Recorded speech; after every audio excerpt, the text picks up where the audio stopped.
gamer athletes, coming to you from the End of the World Tattoo and Cigar Bar Studio in Northwest Indiana, the Mount Everest of gaming excellence, delivering all the gaming news and info that you as athletes deserve.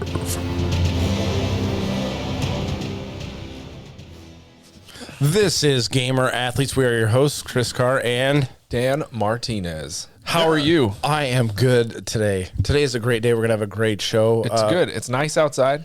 Yeah, it is. It's nice. I feel like I haven't heard our intro in like forever. I even edit the videos, but I feel like I haven't done this in a long time. All right. Today on the show, we got some new releases of Remnant 2 First Impressions. A lot of gamer news. We got Blizzard, EA, and Xbox, Diablo updates, and more AI news. Oh, yeah. AI stuff. Mm-hmm. Yes. Remember to follow us on Instagram, gamer.athletes.com, Twitter, Gamer Athletes PC, YouTube, Gamer Athletes Podcast, and our Discord server at Gamer Athletes.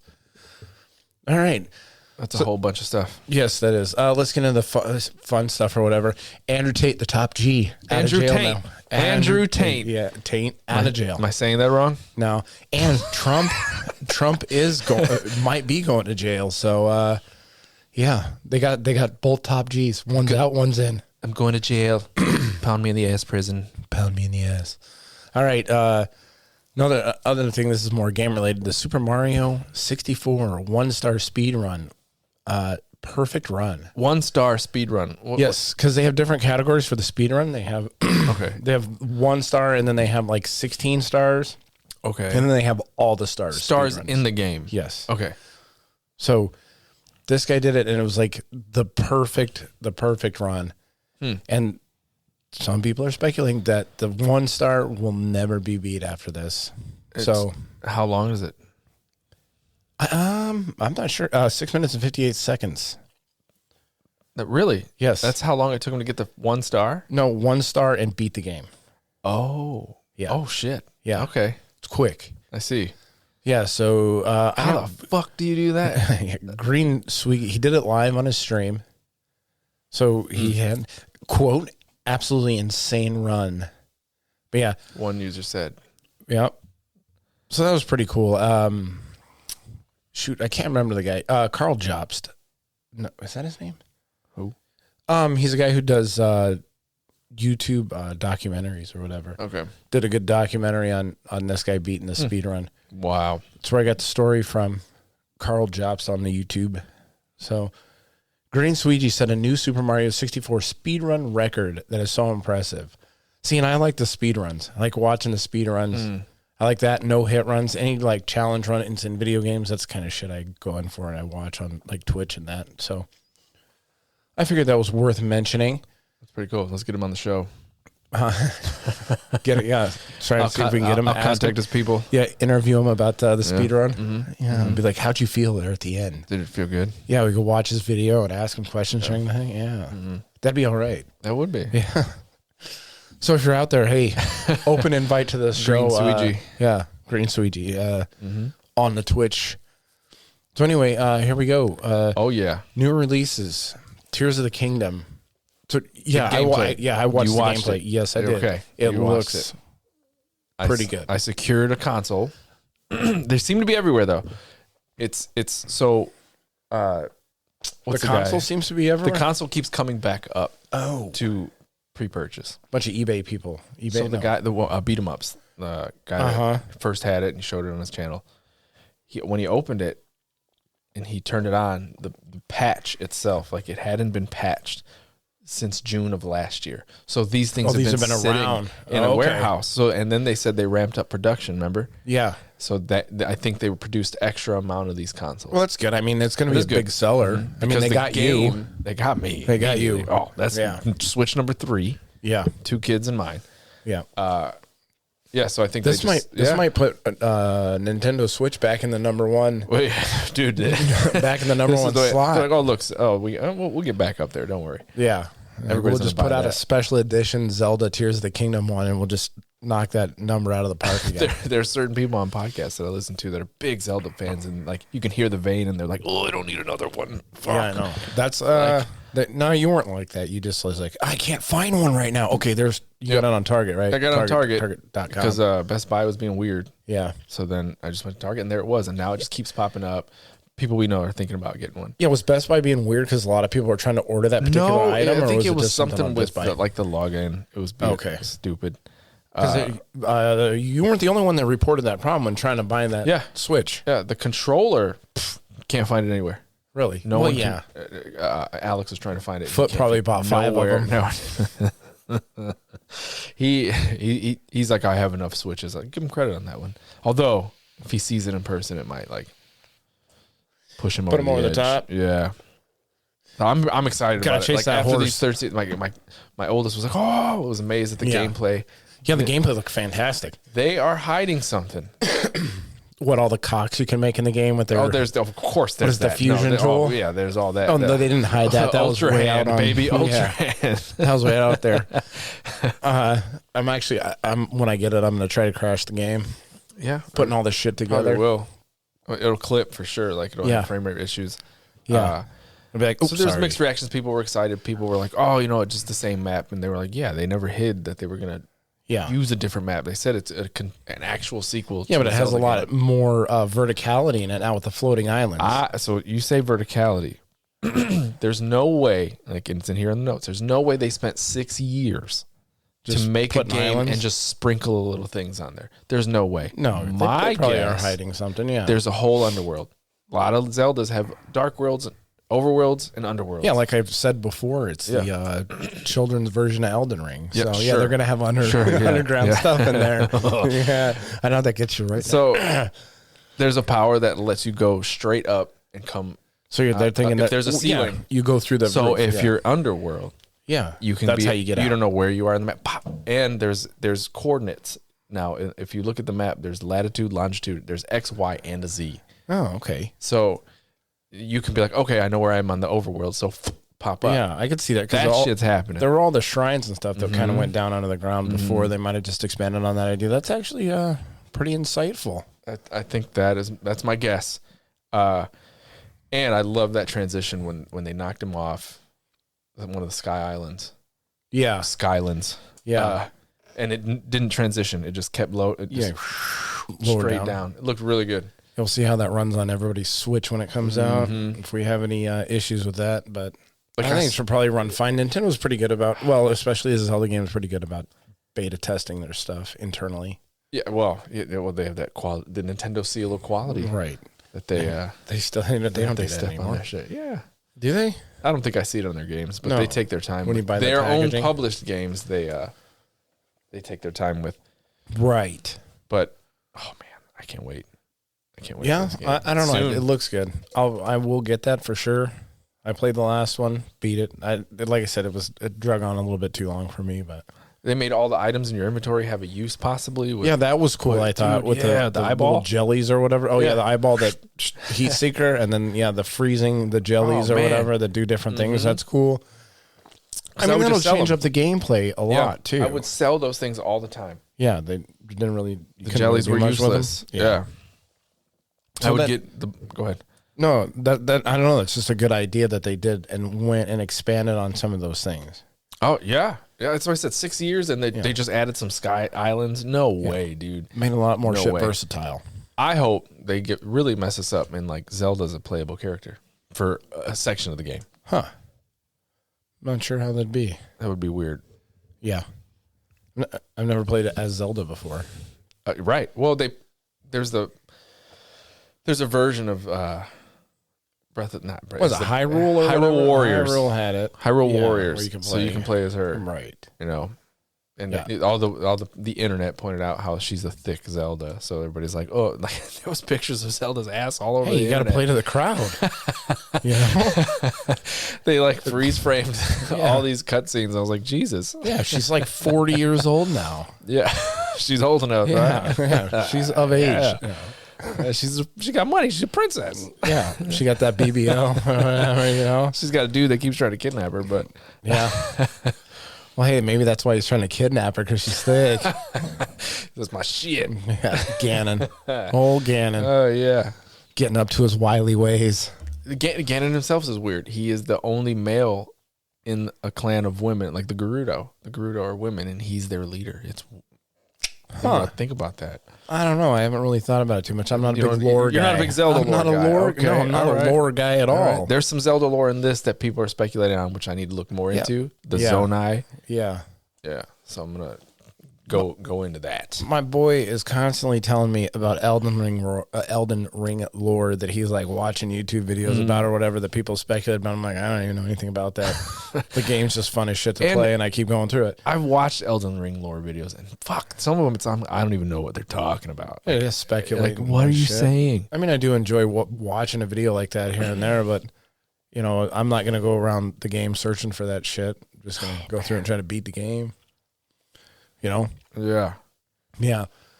I'm hyped. Speaking of Elden Ring 2 and another Soulsborne game, I did play Remnant 2 from the Ashes for quite a bit, and I'm enjoying that game. It's another Souls game. It's actually really, like, other than that you're not really using weapons, medieval weapons or whatever, using guns. Third person, it's like a third person shooter. The combat is really fun in it. There's a lot of, upgradable stuff, upgradable items, weapons.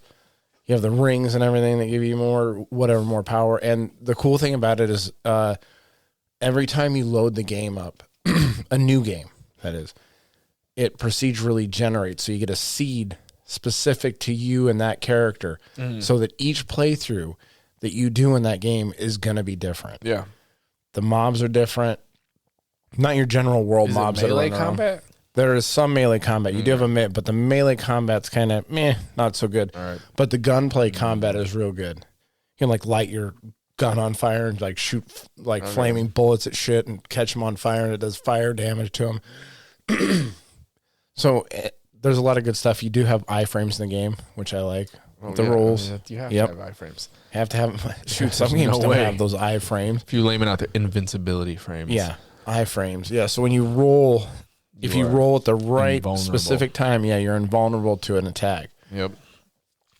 There are some there's 4 difficulty levels in it. I'm playing on the hardest, which is I think Apocalypse. Anyway, there's hardcore and then Apocalypse, and then there's whatever easy and hard or whatever. So I'm playing on that. It is a bit difficult at times, but it's nothing that going into a boss arena 55 times can't overcome. Oh, man. Yeah. I'll do it eventually. Yeah. I'll get you. Yeah. So I made it to through the first main boss in the game, and then made it to the second main boss in the game.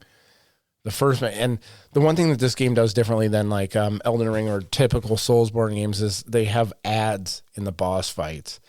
So you're fighting this one guy, and then you have to worry about these little mobs that come running at you. Add-on mobs. Yep. And those little fuckers drove me nuts in that game because they come up to you. Some of them come up to you and then they explode at you. AoE. Yeah, they explode, and this one boss fight drove me fucking nuts because these little fuckers. But finally, I got that fucking guy. But he was a pretty cool boss. So he had just massive fucking wolf-looking guy with like a broadsword. Okay, I have to watch some video on it. I probably won't play it though. Yeah, the game was Like I said, it's probably not for you. It's probably too hard. Probably too hard. Fuck off. No, I get it. It has nothing to do with hard. Yeah, I don't know. It's just not. No, I'm deep in Resident Evil right now. Yeah, I gotta play them. Yeah, but that always. But Remnant 2, and it's only $40 too. Oh. It's a $40 game. Okay. So you're not breaking the bank for it, and you'll get hours. And it's set up. This game is set up for multiple playthroughs. Yeah. Because of the procedural generation, the multitude of different weapons you can use in the game. So it's set up for just like Dead Cells. A lot of hours of fun. Dead Cells over and over and over and over and so over and over. I would say Remnant 2 is, for me, if you like Souls games, it's definitely worth a pickup. It's scratching the itch. It is definitely scratching the DLC. It's scratching the itch a little bit better than Wulong. Wulong did. Yeah. So Wulong scratched that itch a little bit, but Remnant 2 is pretty good. Wulong was a different style. I'll say Neo 2 was one game that was. I was like, you know what? Fuck this game. I couldn't even get out of the early stages of that game. I might have to pick it up. Neo 2 was fucking hard. I might have to pick it up just so I can shit talk. I have it. Physical copy. Do you? Mm-hmm. For what? That PlayStation right there. For that PlayStation? Yeah. All right. Bring it over. Mm-hmm. Yeah. Yeah, give my Octopath back, bitch. Hey, you're not asking for it back. I just did. I know, but I've told you, but I still got it a bunch of times. Like, put it back in its case and Yeah, sit there and never play it again. Yeah, that game was. I don't know. The second one's coming out soon. It's out. I guess. Is it out? It's out. Didn't you even get that know. bitch on fucking Game Pass. Didn't even. Can you? I don't know about the second one. The first one was on Game Pass. The first one, yeah, you can get on Game Pass. What about the second one? Maybe. One, I don't know. Speaking on Game Pass, you know if Jedi Survivor is going to be? No, it's an EA game. It is. Probably not. No, you're not I'm going to say no. Pick that one up Eventually, yeah. I don't know. AAA title. I don't big. know. $70. Makes a big splash to that one. I don't want to get ahead of ourselves, though. Yeah. Well, yeah, we got to talk about that one later. But anyway. So you finally played Resident Evil 4. So best remake You brought ever. it up. I wasn't. Question mark. Question mark? Oh, there is a question mark. Question mark. Yeah. So you're not sure? I was fine not playing it. And then when you came up there that one day at work and you were like, I'm thinking about playing. And fucking, I was like, yeah. Yeah. And I fucking went home. I bought it, downloaded it. I was like, good purchase. It's great. Is it? It's great. It's everybody is saying it might be the best remake ever to date. That's how I ended up buying the Remnant too, because I was actually looking for Resident Evil on the game store, on the Play Store, and then I saw Remnant too. I'm like, nah, buying that one. Oh man, yeah, because you didn't really play any of the. I've always played the remakes. Of I played the first few Resident Evils. I don't know. It has a special spot in my heart, I guess. So it's the first PlayStation game in your cockles special spot. Yeah, deep down. Yeah. So like, it's the first PlayStation game I ever played. PS1. Yeah. It was Resident Evil. Yeah. So I have good memories with that. Yeah. Okay. And dude, they killed it with this remake. Like solid. That's what I've been hearing. So you remember, you never played the original. I did. The original Resident Evil. Yeah. Resident Evil 4.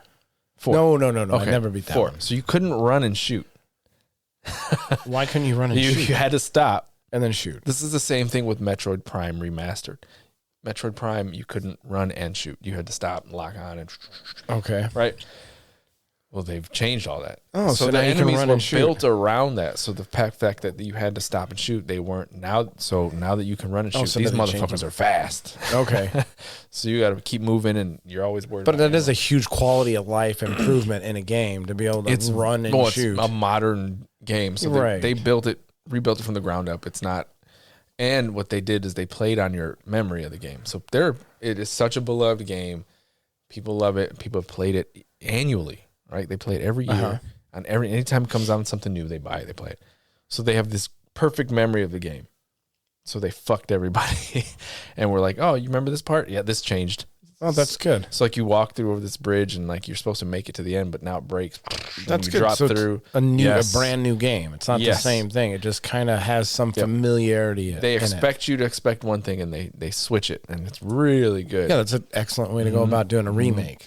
And shooting these dudes in the head feels fantastic. Yeah, like it explodes. That's great. I guess you can see it on both sides of that too, because Demon Souls completely did the same thing, rebuilt the game, made it feel better, but they didn't redo any. I mean, it's all the same. Yeah. So that was another thing that people liked about that too. So I guess you could follow. I guess if you just do it right, either way. Oh man, like it's a good way to go about. I forgot how much content's in it. Like there's a shooting gallery. There's like a meta game with finding items that you can sell, treasure. You find an item, it has slots in it. You find different gems throughout the game, and you slot them in there. It takes the value up. So there's a trophy to sell an item for 100,000. There's trophies for beat it within 8 hours. There's a trophy only using the pistol. Like the replayability is super high. That's good. But then there's this. I like games. Then there's the. Do we have a bigotry article? Oh yeah, so it goes right into this story. So this is from the gamer. So the gamer, remember, they don't like that we played witchcraft and bigotry. Yeah. So spammed with negative reviews over the game being too woke. Now this is the other side. Spammed? So we always cry about the woke side. They're going too hard. This is actually a pretty fair article because the people that are anti-woke are going hard on the game. Yeah, those remodeled. assholes do that shit too. So Ashley, the girl you escort in a lot of the game, yeah, they made her look a little older than she was supposed to be in the game, and used to be you could see her fucking panties in the original. Now you can't see her in panties. Yep, they took that away. Listen, I'm on board with these guys. Then this is bullshit. So hold fucking on. woke It gets better. cocksuckers. What the hell? It gets better because they're like, oh, she's not. You can't look up her skirt. Wait, how old is she? Doesn't look very old in this picture. I know she's supposed to be a teenager, dude. So why are they complaining about being able to see up her Yeah. skirt? Bunch of grooming assholes. Some other dude. Jeez. Yeah. I'm all over the place with my opinions Yeah. on this one. I'm for him and now I'm against him again. The other chick, the Ashley, and another female in the game, Ada. They're too boring. They're too brave. They're too strong. They're too strong to be women. Oh Jesus. Yeah, it's pretty rough. Don't tell them about Ripley. And I know. Yeah, they'll. At the end of the original, Yeah. you save the chick, you save the day. You're on a fucking jet ski. Yeah. There's a weird one. You're driving away, and she basically offers to fuck you, like offers sex. Whoa! In so this many is going words on YouTube. Right? Yeah. Beep. Got to beep that part out. I'll do it. She offers up sex, Coitus. Yeah. and they took that part out of the game, right? Like they reworded it and like. She was like super sexualized in that game. So In the first one. I get it. Yeah, I get it to a I can point. see why in today's climate that the game developers decided to take out a super sexualized teenager. Yeah, It's probably Yeah. a smart idea from their point of view. so you got all these guys are so mad on the internet. What the fuck? I mean, they could have just Resident Evil went woke. made it so she's older. Yeah, like there's Ada. Yeah, a lot of people didn't like the voice actor they chose for. Yeah, she got hate online. Yeah, She was fine. I looked at a lot of those tweets and stuff like that. They didn't give her hate. It was just most of it was criticism. Like she sounded dry and boring. Sure. She sounded like the voice. She wasn't really into playing the part and things like that. And so everyone going out to defend in White Knight for her was like, oh. She had to take down her Instagram because she was getting hate, but most of the I was thinking that you were going to go through the tweets or whatever on her Instagram and see like you should kill yourself or something like that. You fucking it's crazy. It goes overboard. But they don't. It was I didn't see any of that. They picked out typically it does, but right. They picked out a few quotes or whatever, or picked out a few tweets to showcase, and it was like. It was not relatable. It was fucking dry. It was boring. Yeah, boring. It sounded like she wasn't into playing the character, and that's considered if you compare hate. it to the original character, yeah, because she was like over the top, like bubbly and like sexualized, and now she's just supposed to be a fucking agent. Hey, we sexualize our agents. 007. Yeah, 0069. Shaken, not stirred. Yeah. They got mad. They also mad 69. that Leon doesn't go, ugh, women. He did it a couple times in the original, so they kind of like took that part out. It's funny. It's what a weird place we are in video games. You really have to skirt the you can't make anybody happy. No, you're either too woke or you're not woke enough. That's why Phil Spencer was great. He said, "Just make the game you want, man. Yeah, just make the game you want. People will play it or they won't. Right? It's gonna be that way regardless. Yeah, you're not gonna make it all. Now everybody's just armed with a fucking keyboard." Armed with it. Yeah. I'm keyboard warriors going out there fighting the good fight, man. Oh, boy, I'm going to type him the meanest shit ever on the internet. It's like the fucking Crusades all over again. The Revolutionary War. These people they got rid of their swords. Sitting in their bunkers with their Twitter fucking from their iPhones. Crusades, They're so mad. Wasn't it the Catholics? Yeah, the Catholics. Yeah, now they're having gay orgies. It was their, with their keyboards. Yeah, their gay orgies. Yeah, the Crusaders was the raping and pillaging on their way to the promised land, I guess. Yeah. Yeah, I'm not a history buff, I guess. Oh, man. Yep. So, yeah. Yeah. So, you're enjoying the game. You like it? I like it. Yeah. It's what do you think of Ada's character? Do you think it's dry and boring? No, she's fine. It's all right. She's fine. She only shows up a few times. How's the gameplay in that? Combat's fun. It's fun. Well, hey, there you go. So that we got a good couple game reviews in there. We got one from Soulsborne, and I got another one from Storyline guy. So that's a good set. So now we can get into this too, because game of the year. It may be a touch too early to talk about this, but we can go and throw our hats in there. It's April. 4 fucking April. months now. It's a quarter. Yeah. So it's time to get these names out there. Yeah, I would have said, so here we have Resident Evil 4, 10 out of 10. 10 out of 10. Metroid Prime, 10 out of 10. Hogwarts, 9 out of 10. I don't know what fucking Pizza Tower is. What the hell is that? I put a probably not for Hogwarts. There's too much shit around that game. One, it was mediocre. Two, it's got too much controversy around it. Yeah, but I like if we would have had the Game Awards like a week after it came out. Oh, like if it got that, it would have just won it by default. Yeah, recency bias. Yep. Like if they would have put it out in November, maybe it's amazing. Maybe it would have got Game of the Year. I didn't look up what Pizza Tower is. The PC game on Steam. I've never heard of that. Yeah, I'm looking at pictures of it right now. Hey, we gotta wait for the crap shooter game. Platformer. It looks like. Yeah, I heard it's really good. It's got a 90s theme to it, so it looks like a 90s cartoon. Really? Yeah. I heard it's really good. Not heard anything about this. I just went through and seen the games that up to the date have been given 9s or 10s. I'm surprised you didn't put Diablo 4 on that because that's gonna. It's not a fucking game. What, Diablo 4 is not a game? It's not a game yet. Okay, that's not till June. Okay, so like I said, if this were to come out like 2 months ago, Game of the Year awards came out 2 months ago, I would have said Hogwarts would probably be in there, but I'm gonna say no. Nope. No on that one. There's too much shit coming out on the horizon for that to be in there. Game of the Year. Deadspace, I'm going to say no to. Hi-Fi Rush, no. And Bayonetta.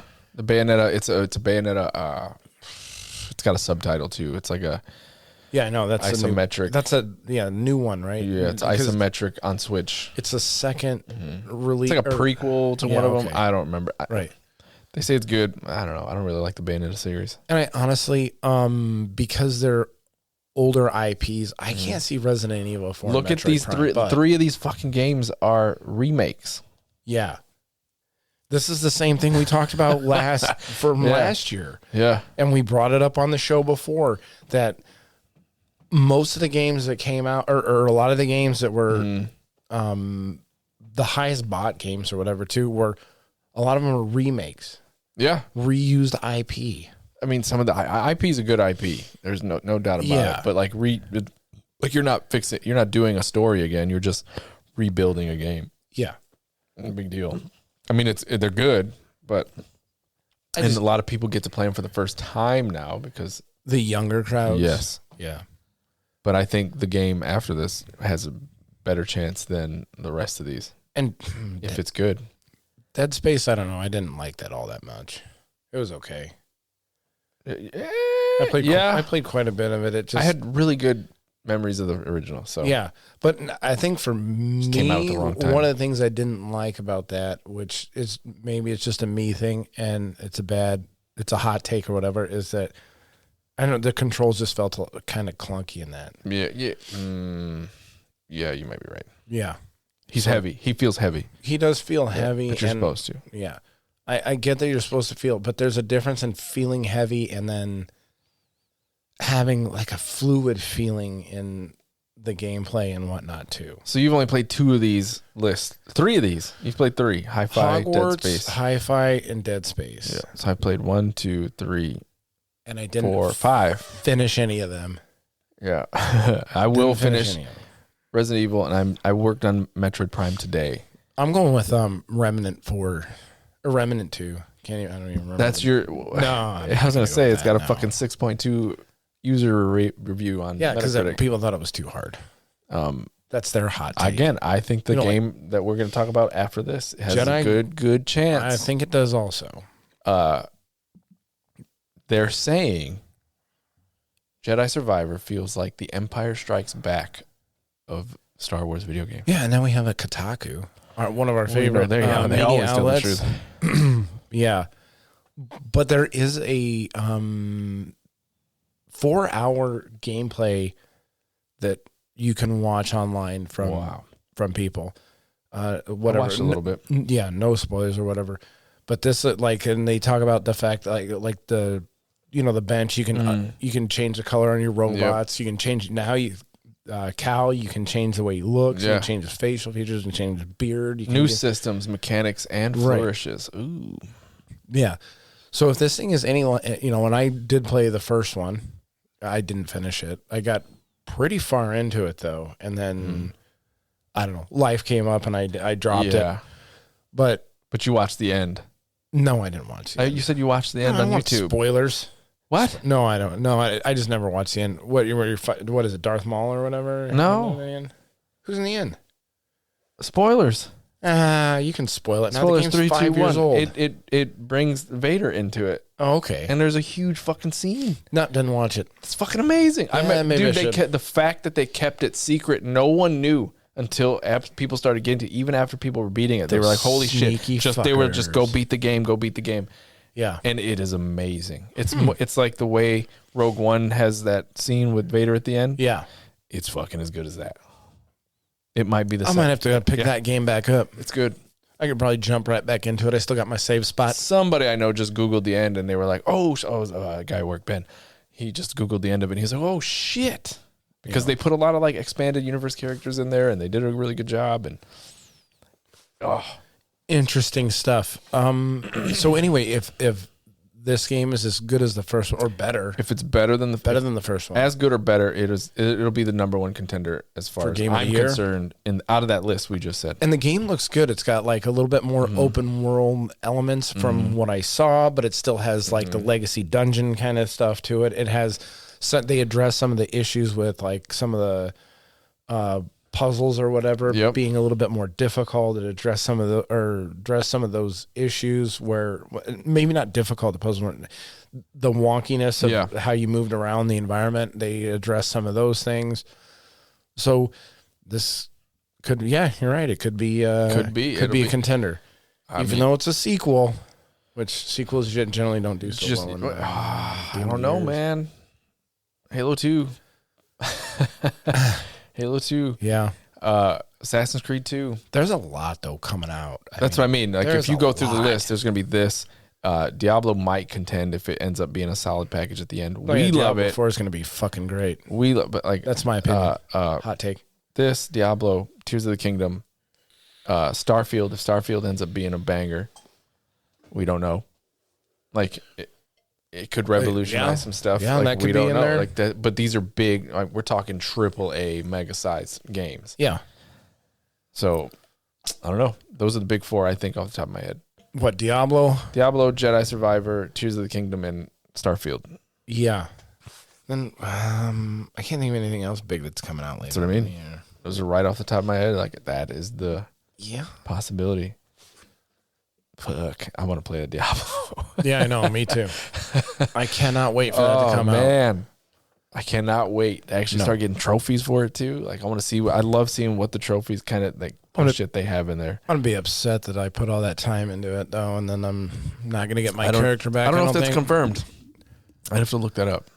I don't know. Maybe we could ask Bobby Kotick. He's a part of Blizzard. Oh, Bobby Kotick. Yeah, Bobby Kotick's back in the news. He's not a friend of the show. No. I don't know, man. We can't, dude. He's sullied. Is he? He's tainted. Is he? I bet you if he came on the podcast, you'd give him an interview, though. You'd roll out the red carpet. But I would do it with like stern tone. Would like, you? Do you believe? Yeah. You know, you'd be throwing shade the entire dude. fucking time, and I'd have to be running cover for you. Yeah. Yeah, I'd have to be like, listen, this is just Dan's opinion, not mine. Listen, I'm the reasonable one here. Fucking I realize that you have a hard job. You realize the article that you attached to this is from March, not March. The original article where they tore down the statue was in January. Yes. Okay. With this,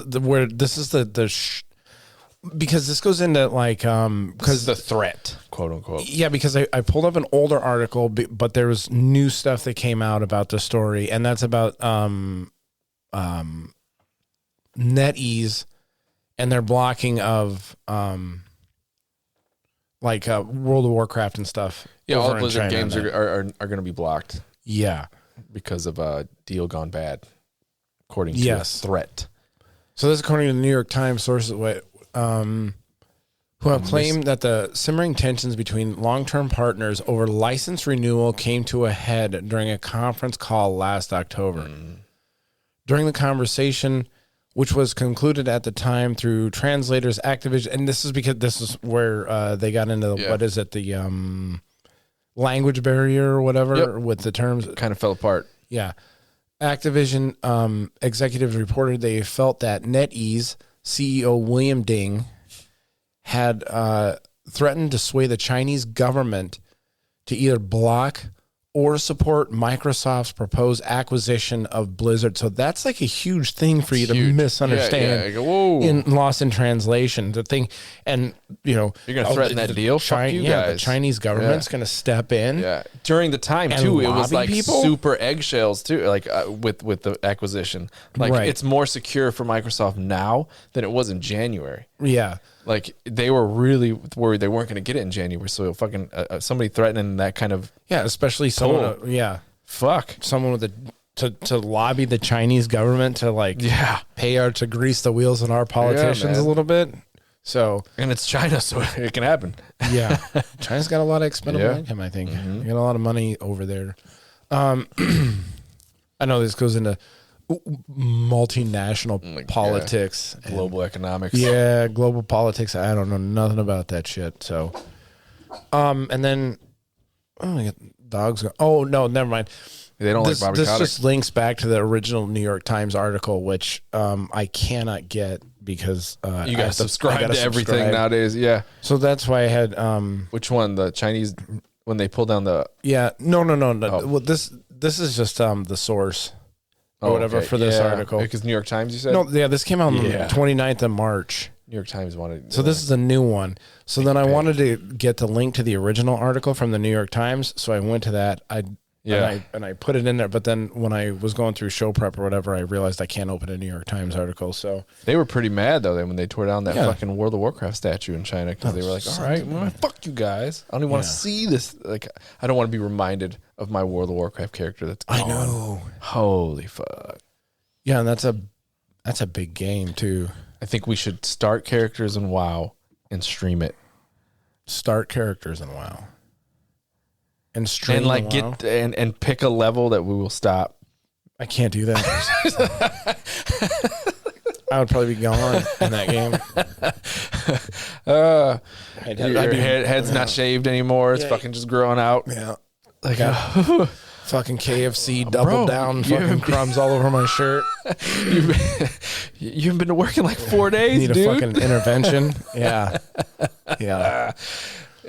Or you get one of these because you can play it on here and do it at work.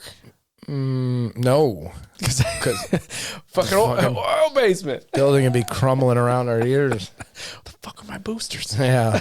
I don't know. I like boost these nuts and I can go back to playing. Boost these nuts. Yeah. That's a good one. Yeah. So. I want to play it so bad. We talked about it. We did something about, I don't know why we were talking about it, but man. I think because we were talking about classic WoW or whatever. So I watched footage and I was like, dude, I really want to play this again. Yeah, and they remade the game and made it look newer. But I really know I don't have the time. Yeah.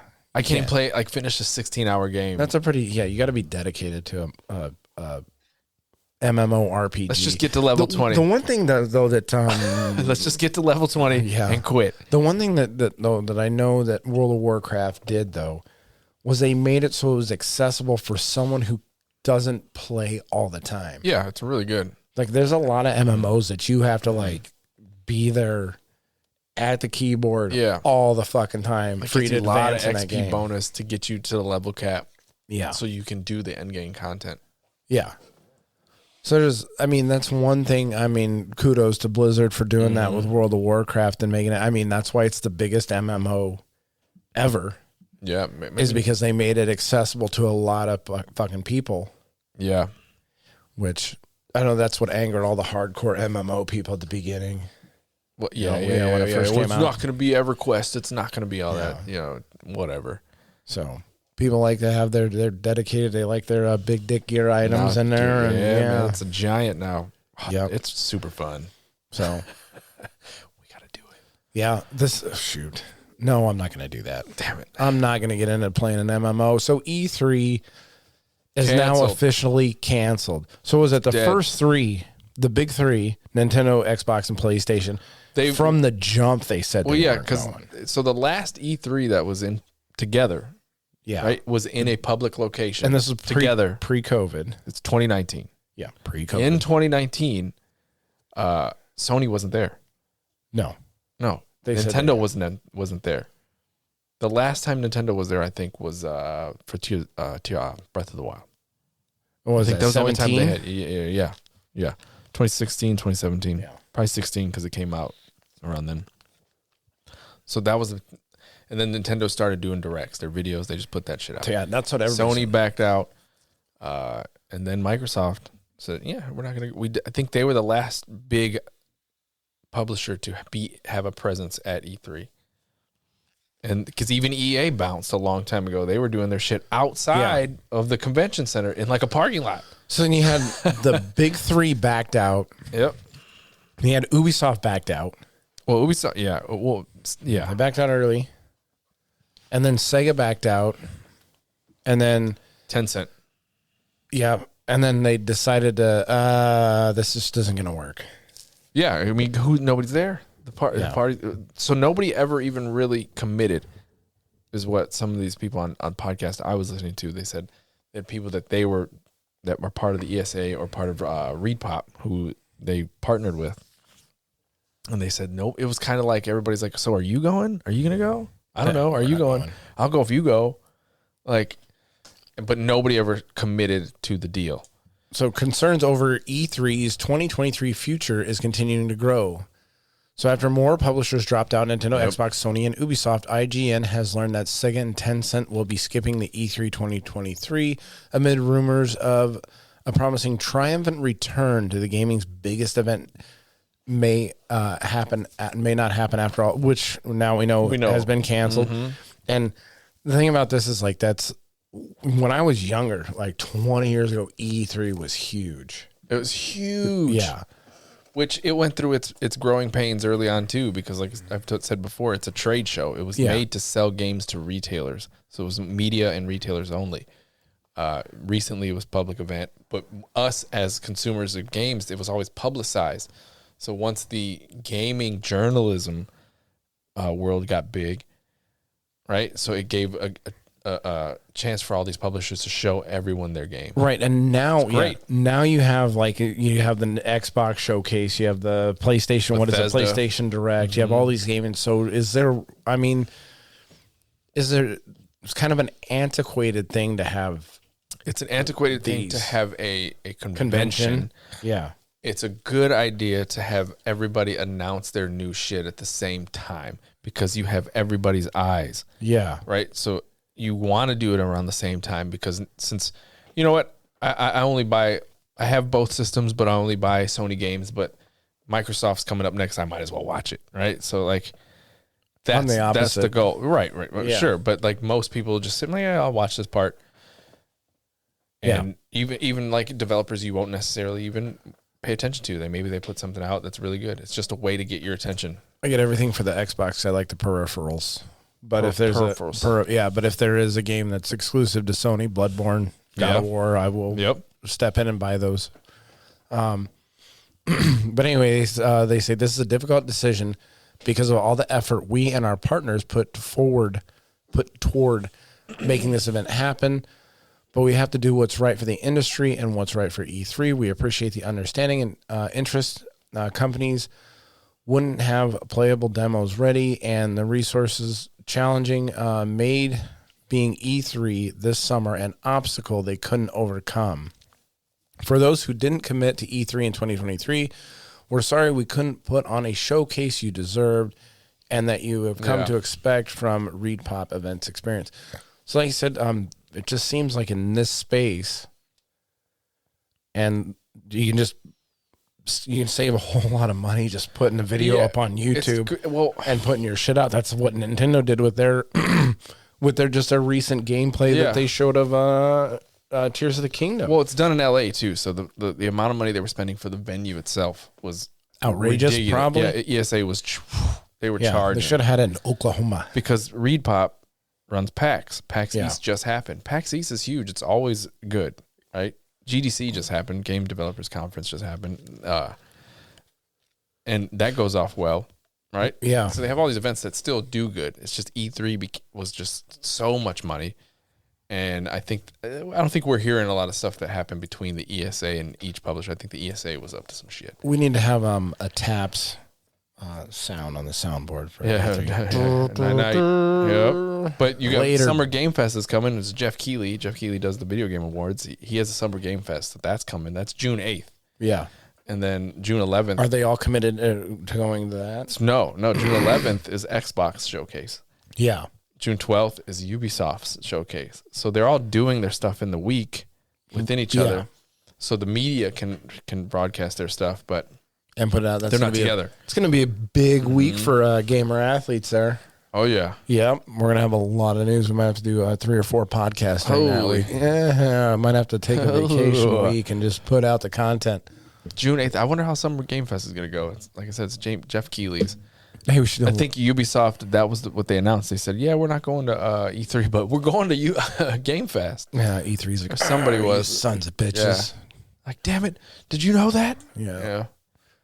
So that's, E3 is officially canceled. So if you have your tickets. It's disappointing because I've watched a lot of E3s. Yeah. A lot over the years, yeah. And there are some moments in there that are like, ooh, shit, that was good. Because Sony would always go last, right? Sony would always go last at the end of the... Top billing. They would go to the end so that they can see what Microsoft does. It was like their strategy. And Microsoft would do something dumb or really good, and they'd have to adjust. But the one big one that they did was when the Xbox One was announced. And it was like always online. You can't borrow physical games. DRM was a big deal. Digital rights management. Yeah. And to borrow a game from somebody, that was like this huge process. So they put out that, and it was received poorly. Everybody hated it. I imagine it would be. Sony hits the stage, and they backstage, when they watched this Xbox presentation, they that's right. And he just handed them the game. He goes, here's how you borrow a game for PlayStation. And he just hands it to him. Thanks. Like they did that real quick. That's how it should be. They shit all over them, and they won that year. Xbox One was trash. Gotta make it so. See, this is what one of the things that if you do actually get into the NFT space with buying games, I mean, I can see that as an argument for having blockchain games. So, like, if I have a game that I have on the blockchain or whatever, and then maybe I can give you the rights to it, I can digitally give you the rights to it. So now we can actually trade games back and forth. No, that sounds terrible. Hey, it's a way to get around. Yeah, like piracy, maybe. I don't know. I do want to know when Sony has their stuff because I want to see the Spider-Man 2 and Wolverine. Yeah, there's a Wolverine game. Is that when's that coming out? I'd like to see something next year. They didn't announce it. They didn't announce a date. 2025. It's being worked on. Yeah. So they got to put out Spider-Man 2, and the same company's doing Wolverine. All right, what is this? Insomniac. Final Fantasy 16 has gone gold. Do you know what going gold is? I don't know. That's being put to disc. Okay. It is finalized. So, Cutscene Fantasy 16. Yes, Cutscene Fantasy 16 with 11 hours of cutscene is now being put on disc. So now they're 11 hours. So then what? Holy so shit. Now it's going to disc. So you're going to get your get processed. Yep. Yeah, you're going to get your digital code in a box, and then you're going to have to download fucking 3 more hours. Yeah, basically, it's a digital code in the shape of a disc. Yeah. You're going to have to download. Yeah, you're going to have to download the fucking game. Yeah. And then it's going to have 6 hours of updates because they. Yeah, that's how all games are now. 6 hours. You got to put cutscenes in there. You can't put all the cutscenes on the disc. Yeah, that's a lot of cutscenes. We only have so many gigabytes on this fucking disc. Fuck. So, and that's generally how games. It's how games are working anymore. I mean, it seems like that's what it's like lately. There's usually a patch on day 1 of every game. That's another couple gigs. So, I think this is a contender for game of the year. It's a big IP. It is. It's got to be. It's got to be combat. Like the gameplay has to be good. Like it has to make a splash because Final Fantasy is not always known for its like really good stories. Some of them are really good. Well, but I don't know. 15 was bad. Square Enix has really got to come up with after 15 and after Forspoken. Yeah. They got to be looking. We can't have another. This is their flop. baby, though. We can't have another flop. Their baby. 15 was not. 15 was. It did not get the boy band feel. Cradle treatment. Why am I driving around the car with 4 dudes? Yeah. Like, where's my female mage? Yeah, you got the you got the Planned Parenthood or my treatment. fighter. Final Fantasy 15. My fighter. Tifa. Yeah. Like, man. Yeah, they really I did not like 15. No, I tried. I tried too. I didn't like the summons. The summons were random. Then after that, that I did not like that at all. Man. How do I trigger it? It just started happening. I don't even know what I did. For no fucking reason, just out of the blue. Like, oh, that'd be cool if I could do that again. Yeah, there was 10 guys on the field with me. You could have killed them earlier. What, I could use the fucking Konami code in the middle of fucking fighting to get that guy to come out? So, was it... but after, like I said, after 15, and then after Forspoken, Square Enix needs a W. They need a W, yeah. They do. So they still own Dragon Quest, and Dragon Quest is still solid. Yeah. They also have Final Fantasy 14. Oh yeah, that's their like, golden goose. Yeah, that's the one they're making the money off of. Yeah, that's their money printer. Yep. So they do have that, and that's in the MMO space. That is so. I haven't played it, but it's supposedly really good. Back in the day, I could have gotten on the beta for that one because I was playing Final Fantasy 11. We should play it. No, I cannot play an MMO. What is this? You can't even see this? What are you talking about? Oh, it has sensitive content. Oh. It's Final Fantasy, bro. I don't see why it's sensitive. But I got cleavage. Yeah. Jiggle physics. Jiggle physics. Resident Evil, you can go see character models and there's jiggle physics. So it should have made those one guys happy. I'm viewing the sensitive. That's not fucking sensitive What content. Is it? Let me see. I'll be the judge of this. Wait, what? You got to tap it again. Tap it again. View. They played me. Yeah, I know. Fucking debated. What? Two guys holding like stuffed animals. Get out of here. Stuffed animal puppies. That is not sensitive at all. That is insensitive content. Did you see this? Did you see the... What's that? So the Diablo Xbox? Leaked. It leaked. Like people were hearing about it. Oh shit, there's a Diablo fucking Xbox coming out. Oh, is there? Right? It's trash. So immediately when it leaked, they were like, all right, we got to announce it. And to see, read the headline. Go back up. Microsoft announces Diablo Xbox Series X bundle and disappoints everyone. All right, we had an alert. The dogs. Yeah, the dogs. They didn't like the Xbox either. No. So the Series X bundle and disappoints everyone. Why? Yeah, why? Go look at it. What is in your head? What do you expect from Diablo Xbox? Maybe a sword. No. I want a sword. It's a themed console, like the Zelda console, right? Right? Yeah, deep red with maybe Lilith on the side. Deep red would have been really cool with just like the Diablo logo on it. Yeah, or keep going. Lilith painted on the side of it. Let's go see what it looks like. Scroll down. There it is. It's just an Xbox with the game bundled. Immediately disappointed everyone. Is horse shit. So on one hand, you have the Tears of the Kingdom, Zelda Switch painted immaculately. Yeah, and you have a fucking regular ass Xbox, but not even the controller. No, yeah, you would think that the controller would have that, at least that deep red face paint on it with maybe the Diablo logo across one side of the controller or something like that. They did a better job with the Switch, the Diablo Switch that they came out with. Yeah, how which cool was kind of How cool would that have been if this picture of Lilith right here was on the side of that fucking Xbox or on the front of that Xbox, and then it like maybe had red. Dude, that red would have been really with a free coupon to get a double down. Yeah, now you're talking. Now you're pushing consoles right now. Microsoft hit me up. I know. What are these people thinking? Dude, red. You nailed it with that though. That dark red. Oh man. I would have been like, oh shit, I want to buy another console. So the guy walks in and he goes, I got a great idea for a console that we're going to put out. All right, give it to us. Yeah, give it. All right, look at this. Picture this. Diablo 4. Right? You with me? I'm with you. Diablo 4. We're going to put it in there. It's going to be black. Wait. Yeah, what? Just black? It's going to have the game code in there, though. Oh, okay. Sold. Pack it. Sell it. Send it Johnson. Get it going. Yeah, that was... Nobody was like, hey, can we paint it? He's like, follow me with me. Hey, you got to ask the questions. You got to be like, wait a second. It's just going to be black.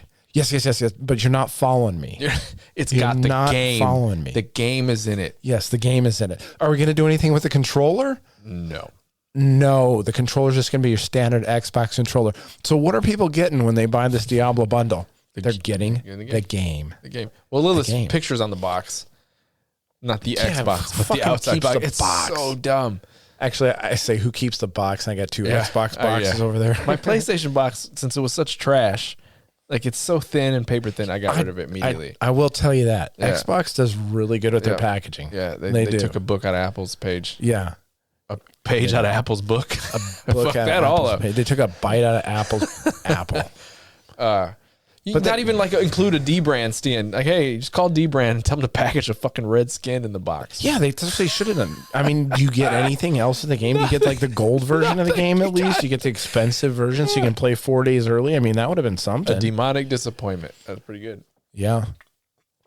That does seem disappointing. I was very upset. You were upset personally? I was upset, and then I was like, you know what's probably better because my dumb ass would have. Yeah, you probably would have bought it. I would have tried to sell my regular one and buy that one. Yeah. Listen, I don't really go in for that kind of stuff, so I'm not disappointed in it. You're a controller man. I just think it's funny. If they had put on a controller, you'd have bought it. No, I would not. It would have to have back buttons on it. Yeah. Yeah. And a back massager. Then I'd be all for it. But you know what didn't disappoint with Diablo? Oh, the stats? Fucking beta stats. Like this fucking. Yes. The top 2 classes. Look at that. Necromancer? Sorcerer and Necromancer. I mean, you could see that coming. Sorcerer a mile fucking away. Yeah. Yeah. Now, I did watch, what was that? That big world boss. It's a fucking dragon. I seen it goddamn. And it's supposed to take like 6+ people to beat it. That's I cool. did see what was it, a bandit? What is it, the bandit? The rogue. The rogue. The rogue was like broken. soloing that motherfucker. I was like, holy dick. So anyway, there's 49 million. 924,644 deaths by players. I was quite a few of those deaths. I like to think that I put my time in. The butcher, though, killed 576,000. And I did not even see that motherfucker. Exactly. I was very upset we didn't see him. Especially since it accounted for that many. I think if you would have played the beta and killed the butcher or something, like I think you should have had like an in-game item to represent. That'd have been cool. So 61 million hours played. So really now looking at these stats, I guess I can't really bitch that much about how it did run pretty well. The beta did. I mean, there was some server issues at the beginning, but then it wasn't too bad. But even at the height, like we played at one of the peak days, and we got in pretty right quick. away. Yeah, like there was no real waiting.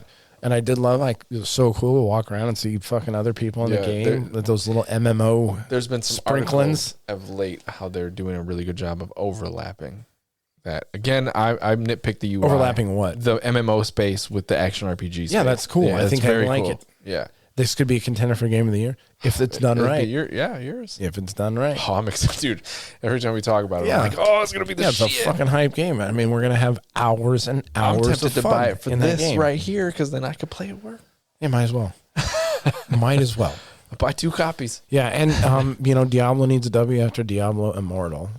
Well, yeah, I don't even count that shit. I tried it, dude. There are people Did you try it? No, I didn't. I'm not a pay for play kind of guy. I'm not a pay to win guy.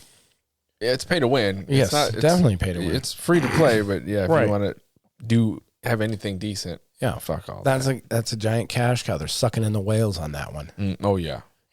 People with I can't remember. I seen like some of them that people spent upwards of $100,000 on Diablo Immortal. I mean, that is a lot of money to spend on a dumbass mobile game. Yeah, I'm not even a big fan of mobile games. There's like 3 like really good ones that I love, and that's it. Yeah, a lot of foreign oligarchs and Dubai folks throwing their money on that one. The Switch kind of decimated mobile games for me personally. Like other than Vampire Survivors, and that's the Kingdom Rush. I played Kingdom Rush on my phone. Yeah, all the time. I loved all those games, and but the Switch makes better games. Yeah, but yeah, Vampire Survivors is the most recent game. Other than that, I just scroll through TikTok if I want to spend killing time on my phone. But outside of that, now I'll do Vampire Survivors or whatever as a game. But I do want to play that update. Oh, Vampire Survivors. Vampire, it's a solid little game on your phone.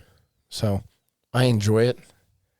Actually beat the final guy in that game. Whoa. Yeah. Wow. Yeah. went hard in that game. Yeah. And damn. then they have a new map that you can download. I don't know. I haven't seen what new stuff they have since what is it? A new downloadable came out today for it. Yeah, I think there's a new More DLC for it. Yeah. So there was a DLC that came out like 2 weeks ago for it. It was just one single map and gave you some new shit, some new quests or whatever boxes to tick off. Gave you some new shit. Yeah. Speaking of new shit. Yeah. This happens a lot though. The Last of Us PC port This happens a lot. is no bueno. No good. See, but this, like I said, this happens. Thanks for Happened. Thanks for translating that for our What? non-Spanish speakers. I said no bueno and you said no good. No good. Yeah. Yeah. I'm not Good job. the Spanish to English translation. I know that one. I No got it. bueno. Yeah. Yeah. This was mucho mal. Reparo. Yeah. So, but this happens a lot with games. This happened with Wolong also. What? Yeah, you don't remember Wolong? Oh, they were fucking shitting all over the fucking port. It was not optimized for PC. No. Look at the picture of Joel, though. Wow. That's really good. So if anybody wants to see these pictures, they're following along. I'll try and finish the edit on time. I don't fucking know. Pushsquare.com. Yeah. So pushsquare.com is where the news article came from. The Last of Us PC from The Last of Us PC is Naughty Dog's worst ever reviewed game by a score margin, and Like a big margin. It's 56 on at the time of this article. Naughty Dog deserves a standing ovation for somehow managing to cock up the PC port. 1.8 user score currently on Metacritic. That is not good. Like I said, this happens routinely. Like they even had people that were having issues with Diablo 4 with some of the PC stuff, and PC people were mad because Diablo is an original PC game, and for them to like kind of favor the consoles, and because the consoles run really well, which is, like I said, it's easy to do. Well, I mean, relatively easy to do. I mean, they get one toolkit that works with with the PlayStation. They get a toolkit that works with Nintendo, and then an Xbox. And every Xbox has the same hardware in it. Every piece, but it's PCs. You have it was the 3080s trying to hit that bullseye across hundreds and hundreds of different builds. Is hard. Yeah, so it was the 3080s that had the issue with Diablo 4. It was causing the game to crash. It was something with the way that the hardware was talking to each other with how that game was, that it was causing it to crash. 3080s? Yes. Yeah, it was bricking them. Not good. Wow. I'd be pissed. Yeah, that's an expensive fucking go eat a couple double downs and die. Yeah. Shit. So a lot of these companies have problems with doing ports and like having a good toolkit for PCs. I think a good content would be to watch you play through The Last of Us. There's too many cutscenes. That's what I'm talking about. That's what I'm talking about. Like trying to skip that don't shit. You fucking skip that shit. All you hear No. I'm going to stop it. I'd be like, I want to get back to fucking killing shit. Well, no, they talk while you kill. They're like whispering and shit. And they're telling you the story and like, yeah. Ooh, speaking of that, that's one thing. At least we should do the beginning of Last of Us 2, the first hour, just so you can see the brutal scene in the beginning. Okay.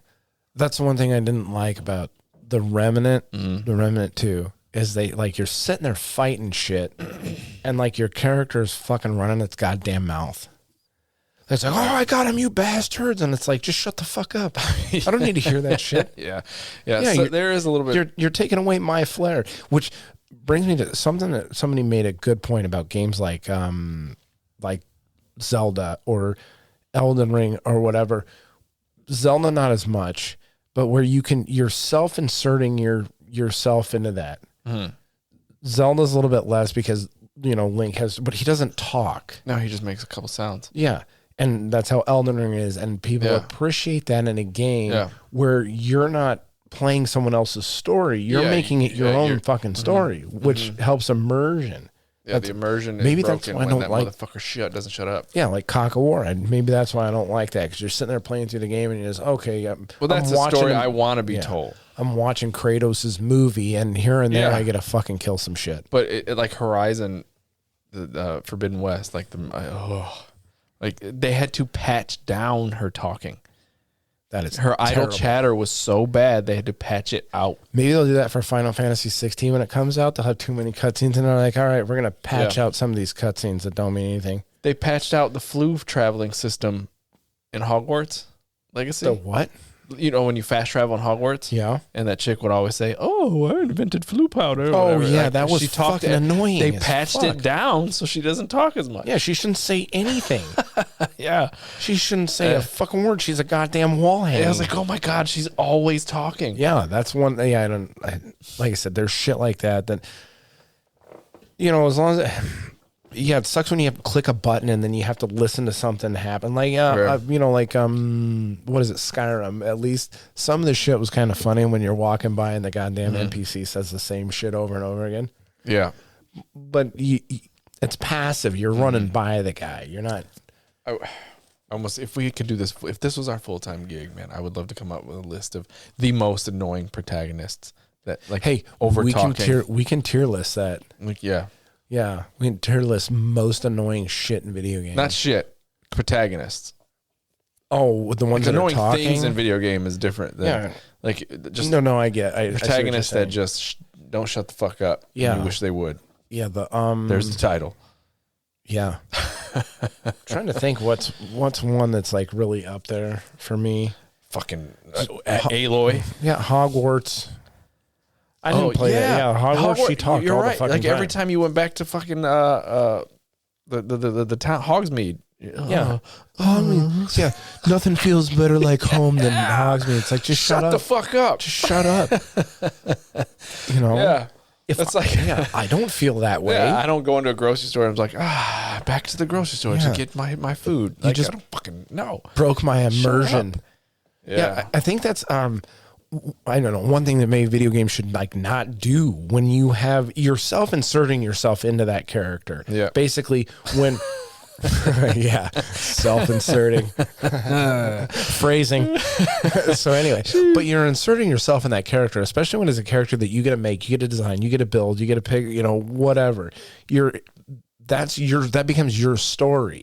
Yeah. Like I said, it's different than when you play like God of War or whatever. Yeah. That's their story. That's and you're their story. You're experiencing just it. It's great. You're just watching a movie and occasionally you get to kill some stuff. But like Hogwarts, that's supposed to be you Yeah. are that Yeah. character. Yeah. So when they say a bunch of dumb shit, it breaks your immersion. You're like, Yeah. what the fuck is So much. Just Like, it's a shut the fine fuck line. up. It's a fine line. Like I said, God of War does it very well. This is the story. I want you to interact with that story. yeah, Asshole. Yeah. But like other games really fuck it up. Like Yeah. they want you to be immersed, but yeah, again, they give them all the dialogue in the world. You're like, well, I wouldn't say. Like, I that's think true. I would enjoy God of War a little bit more if it wasn't so, like those it's an aggressive cutscene game. Just so many of them. So was Hogwarts. Hogwarts was aggressive with Oh my dialogue, God. aggressive with the cutscenes. So it was like, just give me shit to kill. You're so That's simple. me. Yeah, I know. I'm a basic bitch when it comes to fucking games. Yeah, just give me shit to fucking kill. Yep. Yeah. Sitting there, basic bitch. You got some Starbucks and some UGG boots on. Hell yeah. The UGG boots. bitch. My fucking cat ear headphones. Cat- And I'm just yeah, sitting yeah. back, curled up with a nice Souls-like game. Yeah, Yeah, nice comfort. the cozy games. Oh yeah, they call them. yeah. So that was that. Oh, shit, we got off on a little bit of a tangent there, but that was fine. like Last of Us. Yeah, PC port was shitty. I should move this up. What the game? Game breaking bug in RE4. Yeah. Mm-hmm. That should have been moved up, Yep. but I didn't move the what was it? I guess I could have put that story about the brick in the 3080s in here, but anyway, game breaking bug, man. What is Chapter the 12. In game-breaking chapter bug? 12, you receive an item, a special key item that they don't, for spoiler reasons, they don't want to talk about. But cookies. chapter 12, you get a special item put in your inventory, and if the item sometimes it doesn't go into your inventory. So you need to, when chapter 12 starts and you're supposed to get this item, right? Yeah. And it doesn't show up. If you go and start killing things with your knife, Yeah. it will never show up. So if you, so then you can't advance the game. Yes, if you use your that knife, sucks, dick. So when you start chapter 12, you need to check to see if that item's in your inventory. If it is, you're good. If it isn't, reload. Hopefully, because we reported on this might save some people some stress later on in the game. Or they'll get there. I was glad. I was like, fuck. Yeah, that you looked it I was up. getting I was like chapter 6. Yeah, I had something like that happen in Remnant. Okay. Speaking of going back to that, but in Remnant, if you started playing the game before it was done downloading, you got stuck in the main hub area. Oh, man. Yeah, so I ran around for like an hour trying to figure out how the fuck to get out of this fucking hub area. And I was stuck in it. And like, I went everywhere. I picked up every fucking item, talked to every NPC multiple fucking times before I finally went online. And I was like, I just felt like a fucking, like, there's got to be something I'm missing. Yeah, right. There's some trick to get out of here. There's something that's not obvious. And it's like, nope. If you started playing the game before it was done downloading, you get stuck in the hub area, you got to quit and exit the game and fully reload and go back into the game, and then you can fucking get out of the hub area. I was fucking irritated as Game fuck. Ranks just did a nice list, So there you video go. about the worst game-breaking bugs in games. So this one wasn't necessarily game breaking. It was like because I wanted to play the game before it was done downloading, but that should not happen in a game. Yeah. I mean, come on. I had the worst thing I ever had happen to me was Fallout New Vegas, man. Like, I played that game and I hate it. Everybody loves it, and I hate it because I have that attachment to it where it fucked my game up. I couldn't. So there was a main dude like somewhere in the New Vegas Strip. Yeah. Right? He was in one of his buildings. He was a main character you needed to keep talking to. He was surrounded by robots. These robots were attached to some, they weren't supposed to be, some faction of robots out in the world somewhere. So I went to some vault and I killed everything in that place. So now that faction hated me. So since that faction hated me, I could never step foot back in that building because the robots would just wreck me. Yeah. Because they weren't supposed to be part of that faction. And that was in New Vegas, were. right? That was in New Vegas. Okay. And I was like, well, I can't do anything you can't about beat it. the game now. I I can't. think you've told me about that before. Yeah. I cannot do it. Let me tell you about my game-breaking bug that drove me nuts. And I'm not sure what this came from, but remember Final Fantasy VII had the 3 discs. Yeah. So you had to jump back and forth from disc to disc depending on where you were going in the game. Well, I made it to Sephiroth, the final boss, and there's a long like stone path that you'd walk up. Yeah. And it froze on me every fucking time. Final Fantasy VII. I never beat that game because of that. I had 72 hours in that game. I had all the summons. I had everything completed in that game. Knights of the Round? Yep, I had that because I had the green fucking chocobo that could run over water and all that bullshit. I did everything, and then I was climbing up that path. I quit the game, reset it, quit the game, reset it, and then I was like, I can't go back through this fucking game. No, nobody can. No one. It was too much to go back through it just to beat the final boss. Oh, man. So I chalk it up as I beat the You beat game, that fucker. but I didn't technically. It emotionally beat you, though. Yeah, because I'm fucking going back to that shit, playing another 70 fucking hours, getting the Knights of the Round again, going through all that I storyline. need to go ahead and put the rest of the remake out so I can play that shit. Yeah, I got to play through that. I have it downloaded, but haven't started to play through it yet. I think I got a taste of it when I beat Shiva for you, so I'm good. I don't remember. I don't remember. Shocker. Yeah. Shocker. So Dark and Darker, Iron Mace pauses a GoFundMe. So Dark and Darker, we've covered this story now 3 times. This is the the plagiarism story or whatever. So they set up a GoFundMe, and then the guy kind of went what do you call it? Went Wildcat or is that what they call it? I don't know. No. It's like union talk for when you strike. Or when an unsanctioned strike. Okay, I don't know. I think it's called something like that. It's called wildcatting or something like that. I can't remember what it is. But anyway, this guy goes off the reservation. I'm not sure if I can say that either. But anyway, and GoFundMe. He puts the GoFundMe out to fight this. Dark and Darker had to walk it back. Iron Mace had to walk it back and say, no, this was not a sanctioned GoFundMe for us.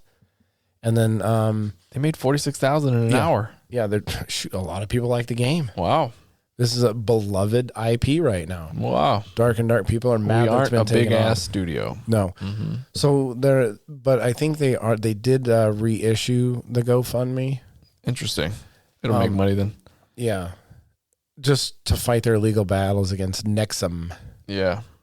The Yeah, goal Nexon. was set at 500,000. So this is going to be a long, drawn legal battle with the Dark and Darker development team. Yeah. So let's see, I think the GoFundMe is back up. I'm not 100% sure on that. It just said their goal before it got shut down.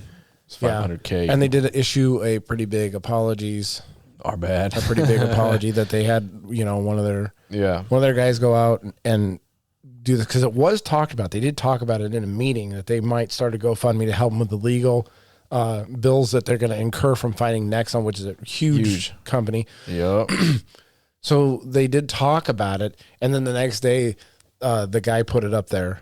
I can't remember the guy's name. It's like Liam or something, or whatever. Just threw this GoFundMe up there, and then they had to use code. Yeah, they had to walk it back, but. Yeah, so that's the Dark and Darker update. So we will keep you updated on the Dark and Darker news as it comes out. But right now, that's where it stands. It's still not on the Steam store. So No. no, maybe I should have put this under tech news. The Sony. Yeah, the Sony acquires shares of Tesla. They did acquire some Tesla. They're trying to get their games in the cars, huh? Yeah, I think so. Huh. So hey, Wonder. Adam Schefter, not a friend of the show. Is he a friend of the show? No, I don't even know who that is. Who am I thinking of? Who's the guy from G4 TV? Oh, Adam Sessler. Adam Sessler. Okay. Not a friend of the show. Not a friend of the show. So this guy, Adam Schefter, both independently confirmed this morning that Sony has filed a motion in the United States FTC to purchase a controlling share of Tesla Automotive Incorporated. So he said Sony and Elon are going to get together and wait. What? Keep reading it. Well, I'm speculating right now. In a move speculated by many to be retaliatory against Microsoft's recent proposal to acquire Activision Blizzard. That's what you're talking about? No, I'm reading it was posted 4 days ago, which was April 1st. Oh, was this a joke? Read it. April Fool's article. This is what got fucking hoodwinked. You got hoodwinked. Yeah, here's where I questioned it. Here's where I started questioning it. Look, so I'm reading ahead. Yeah. This acquisition is designed purely to introduce games to a broader audience. By welcoming Tesla to the Sony family, we hope that we can bring incredible titles like God of War Ragnarok, Ghost of Tsushima, and Horizon Forbidden West to all sorts of men going through a car-focused midlife crisis that might not have experienced them otherwise. Hey, here's what I get for not reading headlines either, because it says April Fool's article right at the top. Got him. It's in the headline. It is. Is a headline, and then I read like a couple. But I kind of skimmed through the article, so I missed that part. Here's where you should have. It said, PS5 digital model built into the car's computer and remastered version of Bloodborne at 60 frames per second would be available at launch. Listen, I would buy a Tesla for that. Yeah, this is great. Look at that Elon smoking doob on Joe Rogan program in there. Yeah. I got hoodwinked. I got jebaited. It's good. We found it out. I was like, because I believed it until I saw, wait a minute. I was like, midlife crisis. They're not going to put that statement out because they just said men. That's funny. Hey, that's not very PC. Them to just say it's men. Yeah, I know. Women can't have midlife crises too. It says when asked if this deal was an attempt to get back at Microsoft for its takeover of Activision, Holt downplayed any animosity. This has nothing to do with Microsoft. We simply view the automobile market as a smart business choice for us. As cars become self-driving, consumers will demand entertainment during their travels. We believe video games are the perfect fit, and Tesla is the perfect fit for us. I'm gonna make this a funny regular thing, a new segment. Chris getting fooled by articles. Got it. Yeah. All right. What did that come from anyway? What news source? VG Charts. Fuck you, VG Charts. With a Z. Yeah. All right. Hopefully this isn't a one. This is just about Microsoft's Game Pass. No, this is probably real. Yeah, family and friend pricing and details. So it's going to be $40 a month for family and friends. You get unlimited benefits and sharing amongst 5 friends and family. Including friends and family outside the household. Home. See, that's a bonus for Microsoft. Enjoy hundreds of games together, including new releases on day one. Play at the same time. Yeah, each count gets their own history, achievements, gamer tags, and saves. Play at the same time on console, PC, and cloud, with games added all the time. So Xbox is, this one says $39.99. However, it is understood that the pricing is for New Zealand, and conversion rates would put it at 20. Actually, that's a lot better. $25 US and 22 pounds. There you go. That's all right. That is not a bad deal for that. Yeah. For 5 family members. I mean, what is I wonder if there's gonna be like caveats like like Netflix. Caveats like it can't be an existing member, right? Like I couldn't get it and then add you, right? Like under my banner. That would be kind of stupid because like what if my kid was in college far away and like he has to start a whole new fucking they gamer shouldn't tag? do that. That'd be kind of shitty. That would be definitely not a good way to go. Not a good direction to go. That'd be bullshit. It would be bullshit. Let's see. We can get into some tech news. Mostly, this is mostly AI shit. Yeah, now. AI, man. This would be interesting. Into AI stuff. This would be interesting in the immersion section. I really want to get into like using AI. I want to make it like do stuff for me.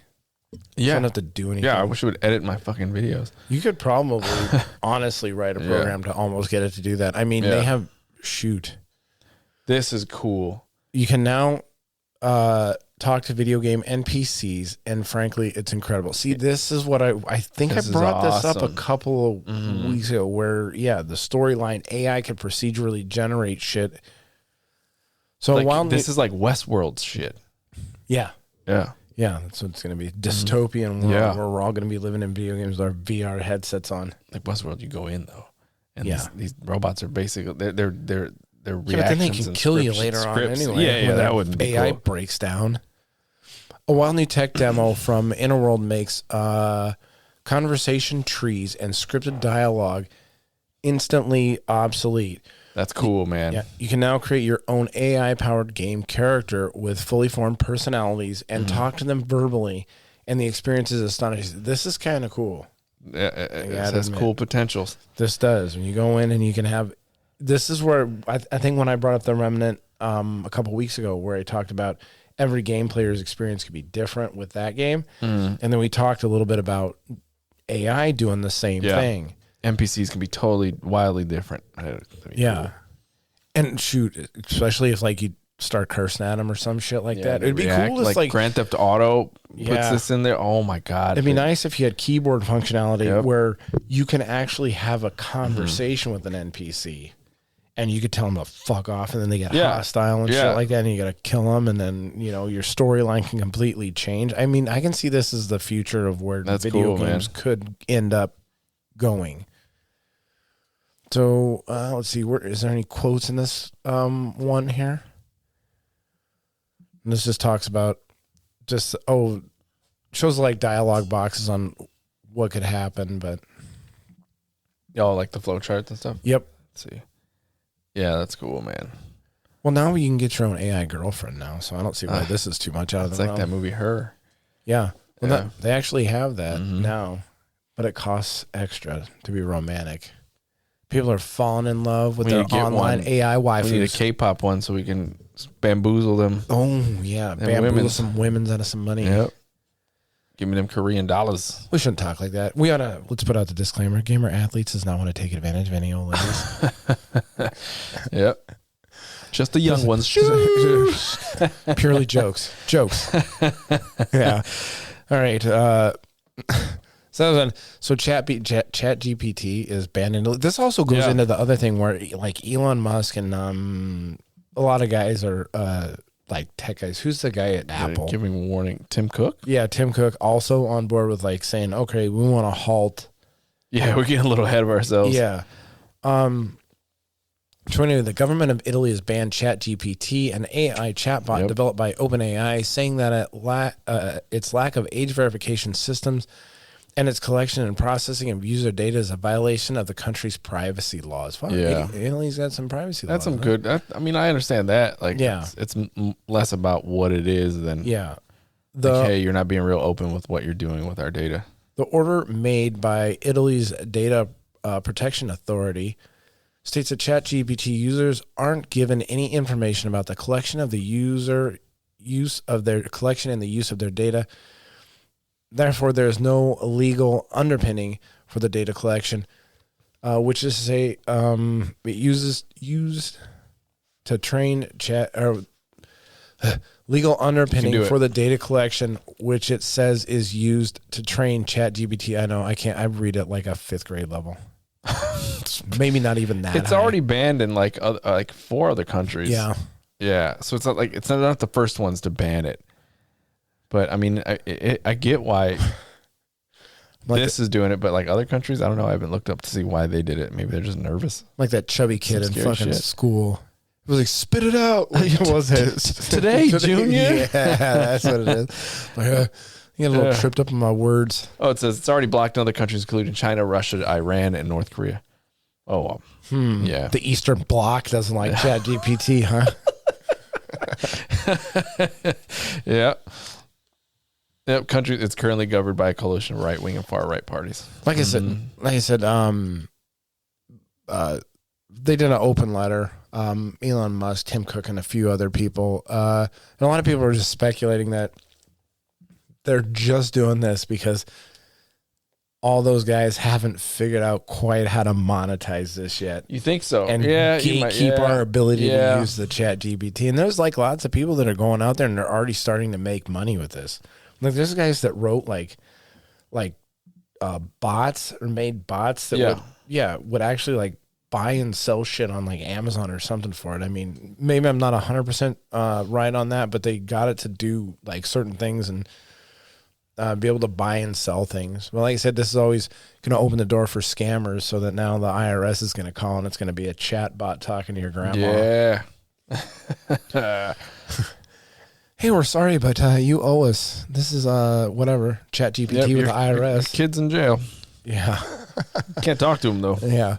But, hey, you might be able to if they have enough. Oh, yeah. Voice recordings. Yeah, voice recordings. Oh, yeah.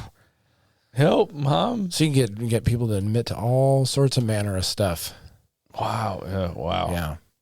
So we're getting into an area where like you really have to vet like news articles and things like that for. Yeah, because it could be an AI writing it. Yeah, it could be AI writing it or like a lot of it. Like I was watching the what is it, the Biden thing where he's like talking about ice cream during the Tennessee shooting or whatever. I was like, this has got to be like bullshit. And this has got to be like AI made. The Elden Ring talk between like Biden and all that. Yeah. Like that you can tell because they come out and like they say it or whatever, but I'm watching this Biden thing. He's talking about ice creams on the same day kids were shot and I was like, this has got to be horseshit. Yeah, AI, man. There's no way that this really happened and they just AI together, but no, the story turned out to be true. Scary.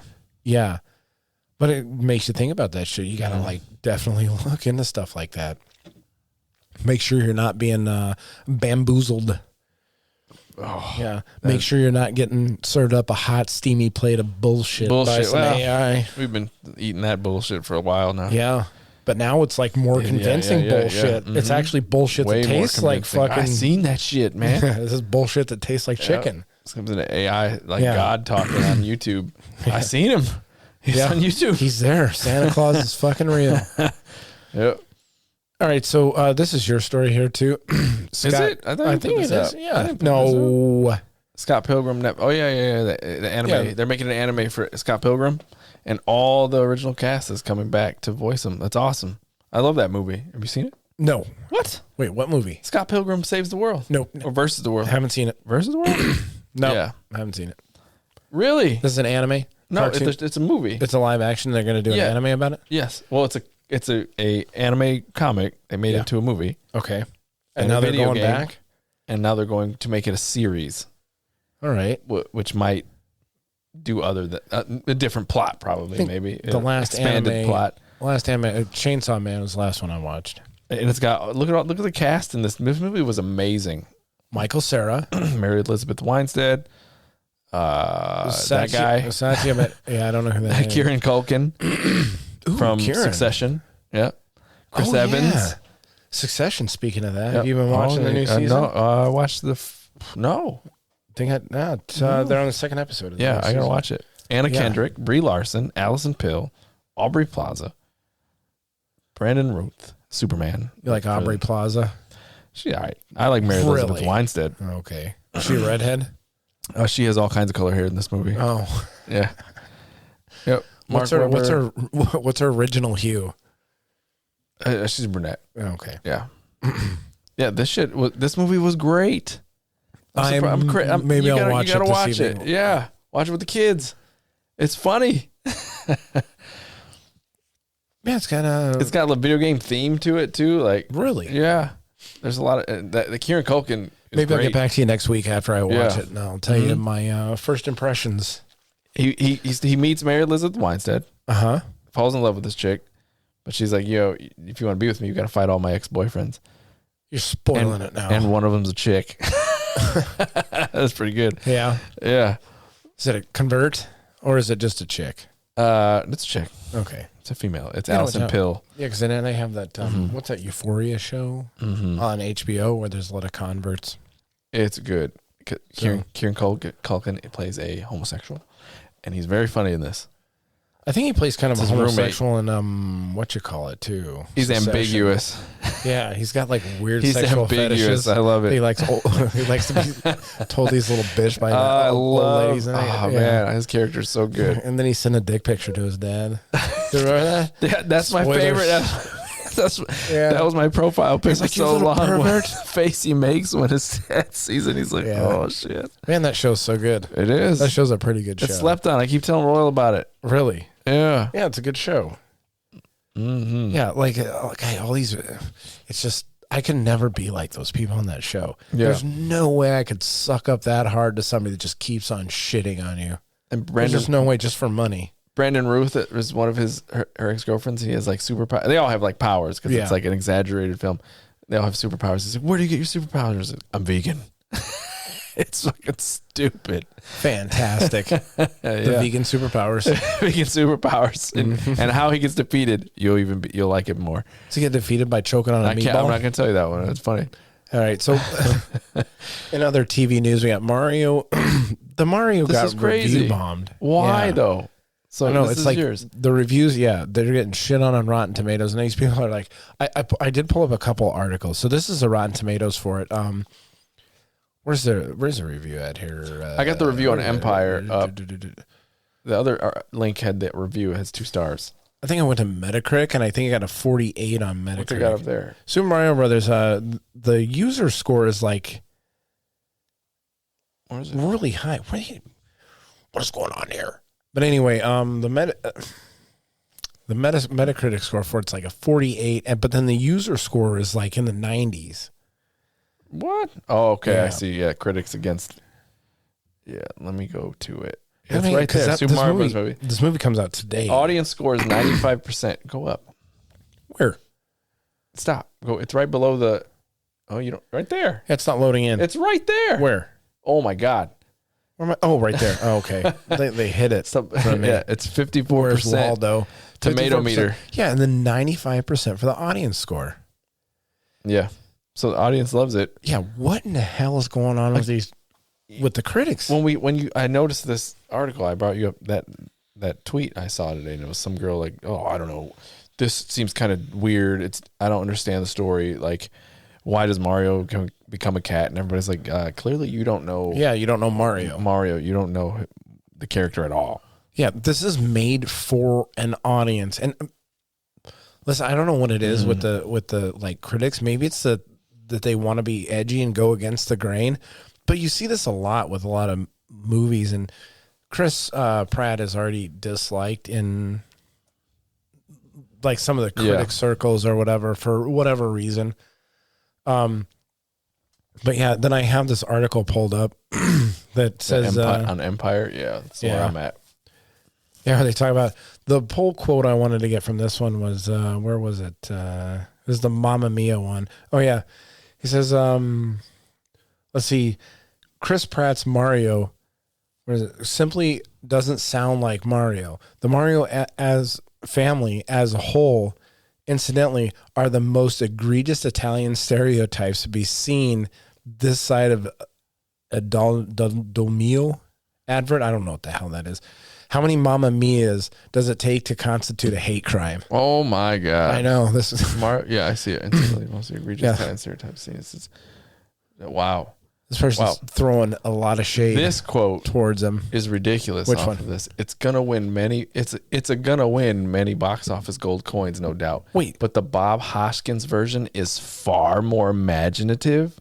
They're talking about the old version, right? Yeah, I know the Bob Hoskins one. Yeah, but that one definitely trash. and it was definitely Italian stereotyped. In that Don't one. tell me it's far more imaginative. That was the dumbest shit ever. What'd you say? You got 6 tickets for this one? I got 6 tickets on Saturday. I'm gonna go see it. Oh yeah, maybe I'll go see it this weekend too. Yeah, buy a ticket. Come on. Yeah. So, but I think this should be a fun movie. It looks it's gonna be fun. It's gonna be a Mario movie. Period. Jack Black said it should be fun. There's probably a shit ton of Easter eggs in this movie. Yeah, it's for us. Yeah, it's not for you, you Metacritic you weirdos. Yeah, fucking pussies. It's like you see a Superman movie. Why is this guy flying? Yeah, I don't understand. Apparently, he didn't read the comics. He's from a fucking he's an alien. Yeah, I don't know. So but you see this a lot. This like happened like with Dave Chappelle's thing, where the critics and the audience have such a Grand Canyon of opinion. Yeah. How the hell is it like these pseudo intellectuals that like jerking each other off in the news studios for having hot takes on fucking shit? Yeah. And so, I don't. It's Illumination too. Illumination is the Minions. Yeah. Oh yeah. Okay. So Illumination's a big studio. That was another thing I saw that some critics said that this is by far the worst movie that Illumination has put out. Get out of here, dude! But yeah, got some stinkers. What do they have? What does Illumination Studios have? Let's pull it up on here. Yeah, you can pull it up and give me a read down. All the fucking what you call it? The Despicable Me's weren't home runs. I never saw those. Right? Really? So I cannot comment on whether they were home runs or not, or they were infield doubles. Sing. Despicable. Literally, they only have 3 franchises. This is crazy. They have Life of Pets, The Secret Life of Pets, Sing, and Despicable Me. That's the only thing on Wikipedia that they're showing. Interesting. Wow. And now the Super Mario Brothers movie, which may play into a franchise. That's interesting. Minions. They have the Despicable Me's, the Minions, The Secret Life of Pets. But I couldn't find the article that was talking about Mario being like no. openly bigoted or shit like that. So no. They got more. These guys are going hard at it. Projects. Yeah, like the Grinch. They did a Grinch. Nothing crazy. With Jim Carrey? Did the Grinch? No, not that. Not that one. The animated one. They did an animated one. It had what's his name as the voice? Oh man, I forget his name. Yeah, Illumination Productions. Mm-hmm. Yeah, Despicable Me, there you go. Hop, The Lorax. Yep. Okay, Despicable Me 2, Minions, Secret Life of Pets, Sing. I don't know what Sing is. Despicable Me 3, The Grinch. I haven't seen any of this shit. Really? You got big kids though. That's why. I got little kids, dude. Yeah, but they've seen it. But like the Despicable Me's never like. I'll tell you the good ones. The first Despicable Me's funny. Yeah. Hop. That was probably a stinker right there, dude.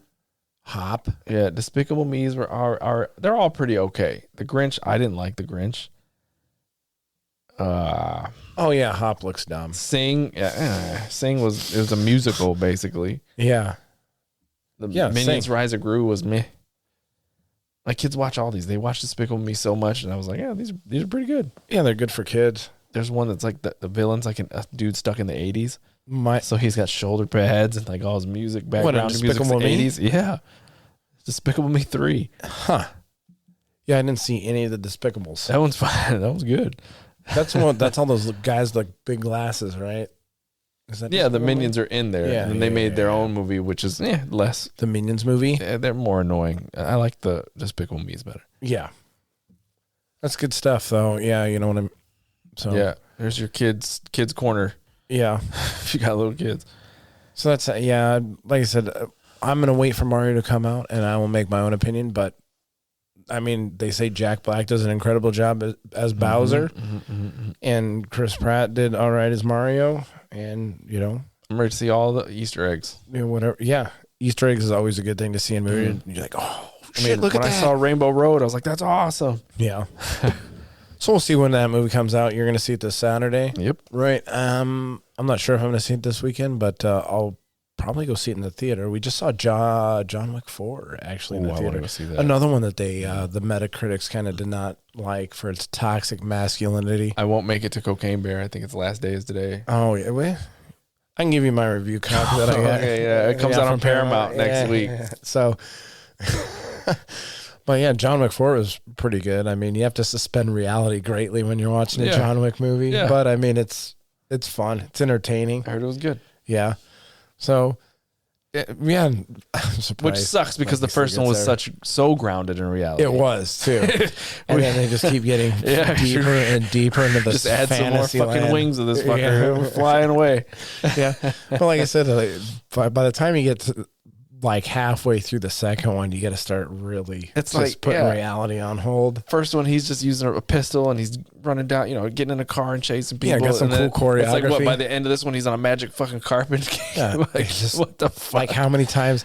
I think he got hit by a car like 85 times in the fourth movie. It's like, how does this guy keep getting up? Yeah. He's got superpowers, bruh.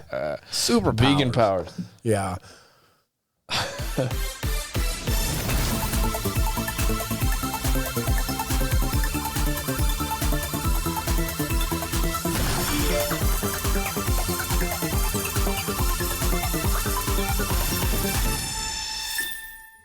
Oh my God. Oh, so offended.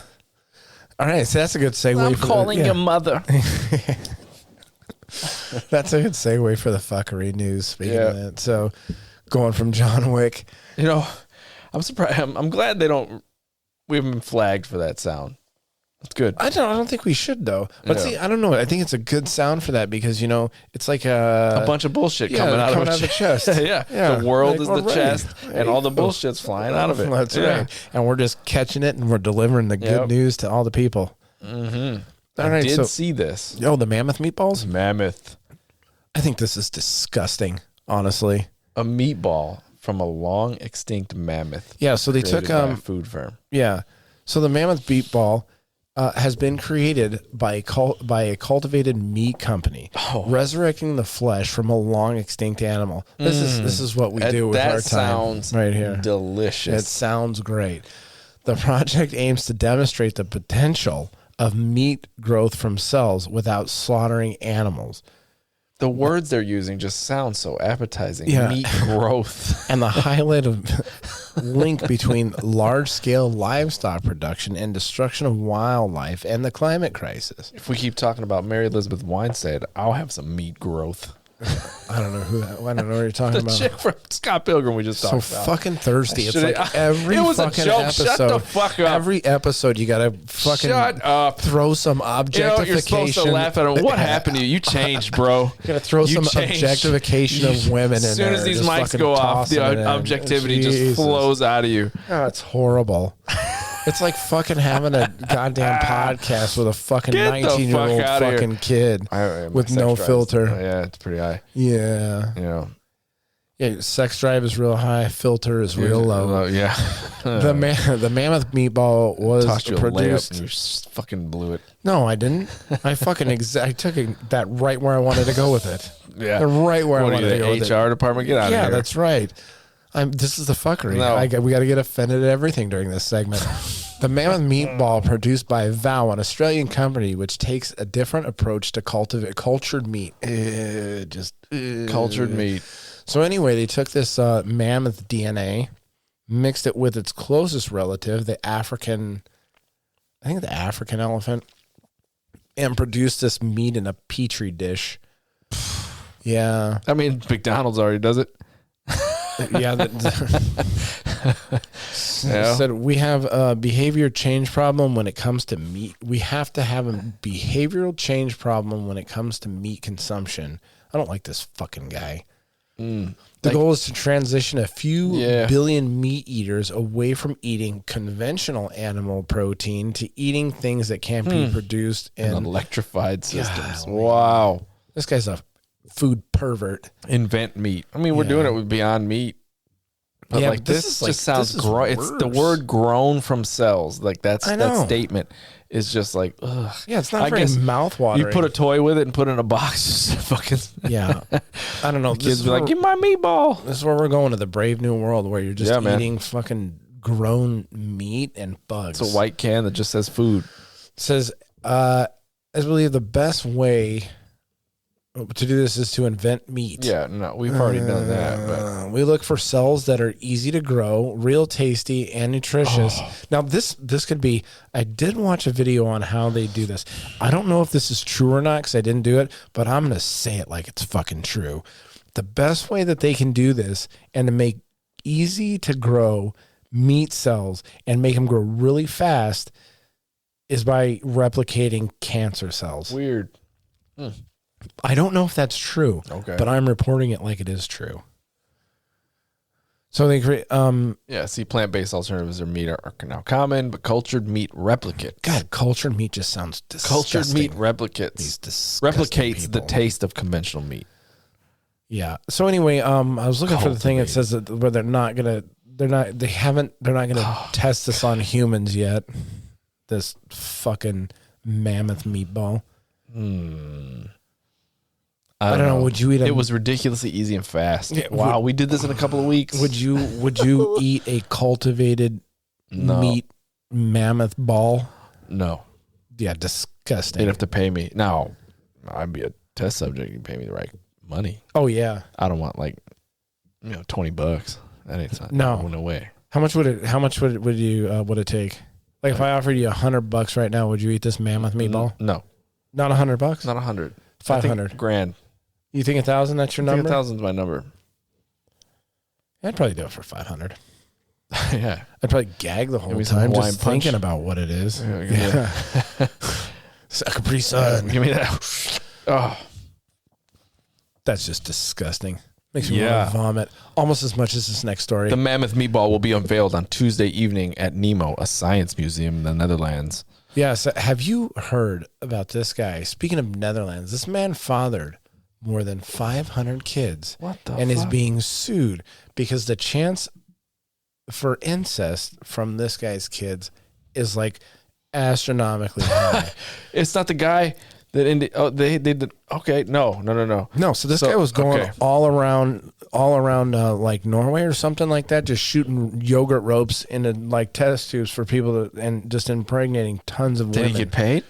Yeah. Yeah, you get paid for donating sperm, especially if you're like, Yeah, I don't know if I know you can get paid. I just want to make sure he got paid. My sperm would go for a premium since I'm tall. Hey, I got that 6'5" ball batter juice, so mine would go for a lot of money. I don't know. They don't pay for short guys like you. They didn't say. So I'm an average height. Average. I mean, tall guy with a 5th grade reading level. That's self-proclaimed. I have a 5th grade reading level for a lot of reasons. Banged in the head a lot. Yeah, there's not been the best decision making in my life. So Jonathan Jacob Myers, a 41-year-old Dutchman, might find himself in a bit of trouble for his apparent good deed. Myers, a sperm donor, is believed to have fathered over 550 children. The Times reported that he is being sued for an increasing risk of accidental incest. Now listen, my reading level doesn't fucking change the fact that I'm 6'5", right? Yeah, I know. Yeah. And listen, what is it? Whenever you see an interview with a man on the street interview with a girl who's what are you looking for in a guy? They don't say, "What are you, 5'6"?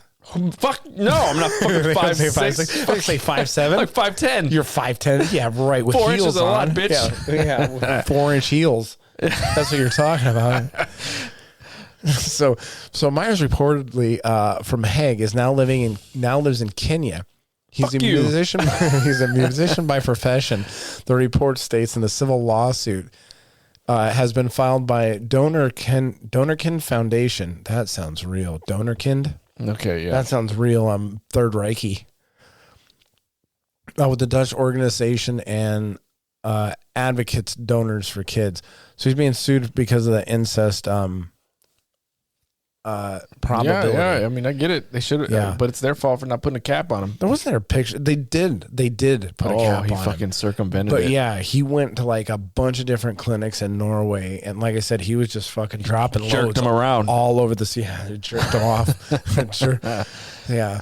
So he went all over the city and was like tossing loads, and 13 clinics around the world. This Yeah. sounds like, man, this so like like he has kids in like a shit ton of different countries. I did see a picture of this guy, but I guess he's like a musician. But this plays into that. There's a Successful. Netflix documentary about that fucking doctor in Indianapolis. that was making his own kids. It was Wasn't he? in a fertility clinic. Yeah, and he was like shooting. his own he was loads shooting his in own there. shit in there. Yeah. Fuck. So this is like this is going to be a Genghis Khan situation. They say like how much of the percentage of the world is like related to Genghis Khan? It's like an astronomical amount. They all share DNA. Who did that? Was that Chappelle that did the 23andMe commercial? It was like, I'm related for black people, and he was like, I'm related to Thomas Jefferson. And they were all saying that I found out I was related to Thomas Jefferson. I did see. It's fucked up. I did see a video with all these millennial people that were upset that they found out they were all like mostly Caucasians or whatever, you know. So that like a lot of Latino people share, you know, ancestry with like Spain and which are those are crackers over there. So a lot of these like Latino people and young people were really disappointed that they were crackers. Wow.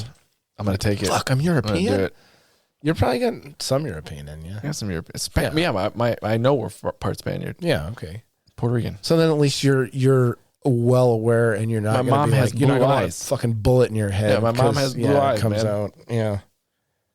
I think my parents got Light hair, blue too. eyes. She's very Spaniard. My uncle, blue eyes. Like, Yeah. They all very, very Spaniard looking. These people, they just being European is like 500 kids. Yeah. So this guy, I don't know. This guy's doing humanitarian work. I mean, dude, stop populating the earth, really. Shit. Take a pause. Yeah. There's like people out there can't get laid. Meanwhile, this guy's got 550 kids running around the world. He should have been doing the next thing. What? Instead of going around Oh, clinics. no. This is the next thing. The next thing is this woman who... Oh, no, yeah. Yeah, she spent $11,000 learning how to drive, finally passed her test after 960 attempts. Get the fuck. Now, listen, I don't want to make any stereotypical jokes there's here. two of them here. There's a double stereotype. There's a double stereotype. Cover your ears, people. Yeah, the woman who spent $1,100 getting her driving test finally succeeded on her 960th attempt has risen to prominence after almost 15 years after her story made international headlines. So her name is Cha Se-soon. I don't see it. Yeah, this woman, Cha Se-soon. this woman, Like Vidal? whose name is Cha Se-soon. Like Story has been shared, so you guys can, the audience can come up with their own stereotypes for this one. I'm not gonna dive into that pool head first. I want to. Go for it. Cha Se-soon. Yeah, story has been Where's her country of origin? Korea, South Korea. There you go. Yeah, And she's a female. did the Matrix write these stories for itself? We're never going into the stratosphere. No. We're gonna be canceled before we get out of the gates. We're gonna be like that horse with a broken leg that gets shot right coming out. Bang. It fucking has a heart attack. Yeah, sorry, Seabiscuit. You're Dead. fucking done. Whoa, So- Gamer Athlete Source just takes a fucking dive. She took her first attempt at the written test in April 2005, but unfortunately it was not successful.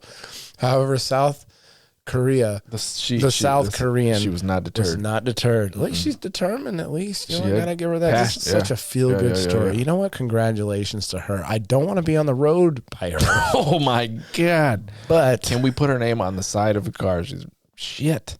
She's 1,100 pounds too. Yeah. It wasn't even dollars. Yeah, maybe she'll get sponsored by Napa.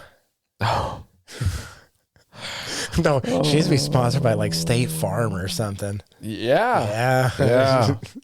She's so happy though. Look at this. She's super. Look at how fucking beaming smile. And this was the last image they saw of her before she got into a brutal car accident. No, I'm sure she's doing fine over there. Went down a one-way street. The wrong way. Head on. Head on with a dump truck. She couldn't see it coming.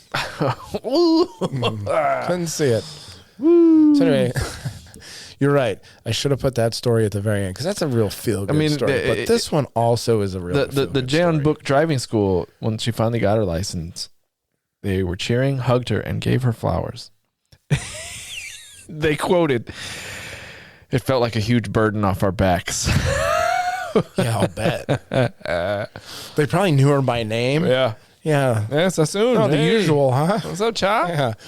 Gonna try again, huh? Yeah. You got it, girl. Keep Who's your head taking up. this one? 960 failed attempts, though. That's determination. I would have given that shit up if Yeah. I failed that many times. Pretty good.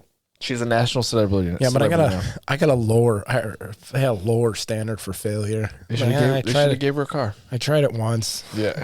Fuck. No, you didn't. You tried It's like over. the boss at Eldering. Yeah. A bunch of times. Tenacity. Not 960 times, though. Fuck. Anyway, all right. 16-year-olds going right past you. Like, what's this old lady's problem? Can you imagine all the... I'm not going to say it. Yeah. Move on. All the shit talking in the parking lot afterwards. All the employees making jokes at her expense. Her instructor retired afterwards. Yeah, that's a magnum opus right there. Yeah. This is it. I fucking did it. Yeah, we were in this together, Sassoon. Yeah. Me and you, all the way. Yep. So anyway, here's another feel-good story to end the show with. It says, we're on top of the reason why people masturbate during working hours. So this is a story out of the UK. It says 14% of the UK masturbates at work. Damn. Yeah, that's a lot of jerking it at work. Are people masturbating during working hours? If not, they should be. And they should be. Imagine how much happier our workforce would be if they got jerk-off breaks. You gotta come in, do Yeah. it. Yeah. Some people would definitely take advantage of that. Yeah. Like the third one this time today, Jeff. Like smoke breaks. Hey, man. Yeah. You know what? I gotta go. You got a beat off break. I don't know what to call it. This is the shit, though. While Spank getting break. paid essentially to jack off is most likely frowned upon by many. It is possible that there might be some benefits. Look, I like the angle that this story is taken already. This is a comprehensive article. It's very in depth. It is. Charts and everything. Yeah, I like charts. It's legit. Yeah, it is. Like they have, what is it up here? Masturbating during work. What is this? Ad? Get out of here. This is a long one. We're going to spend some time here. Masturbating during work hours helps relieve stress. 33%. Where is this one? This is at the top. The top reasons why people masturbate during work hours. 33% say to relieve stress. 24% say it helps enhance their mood. I can see why.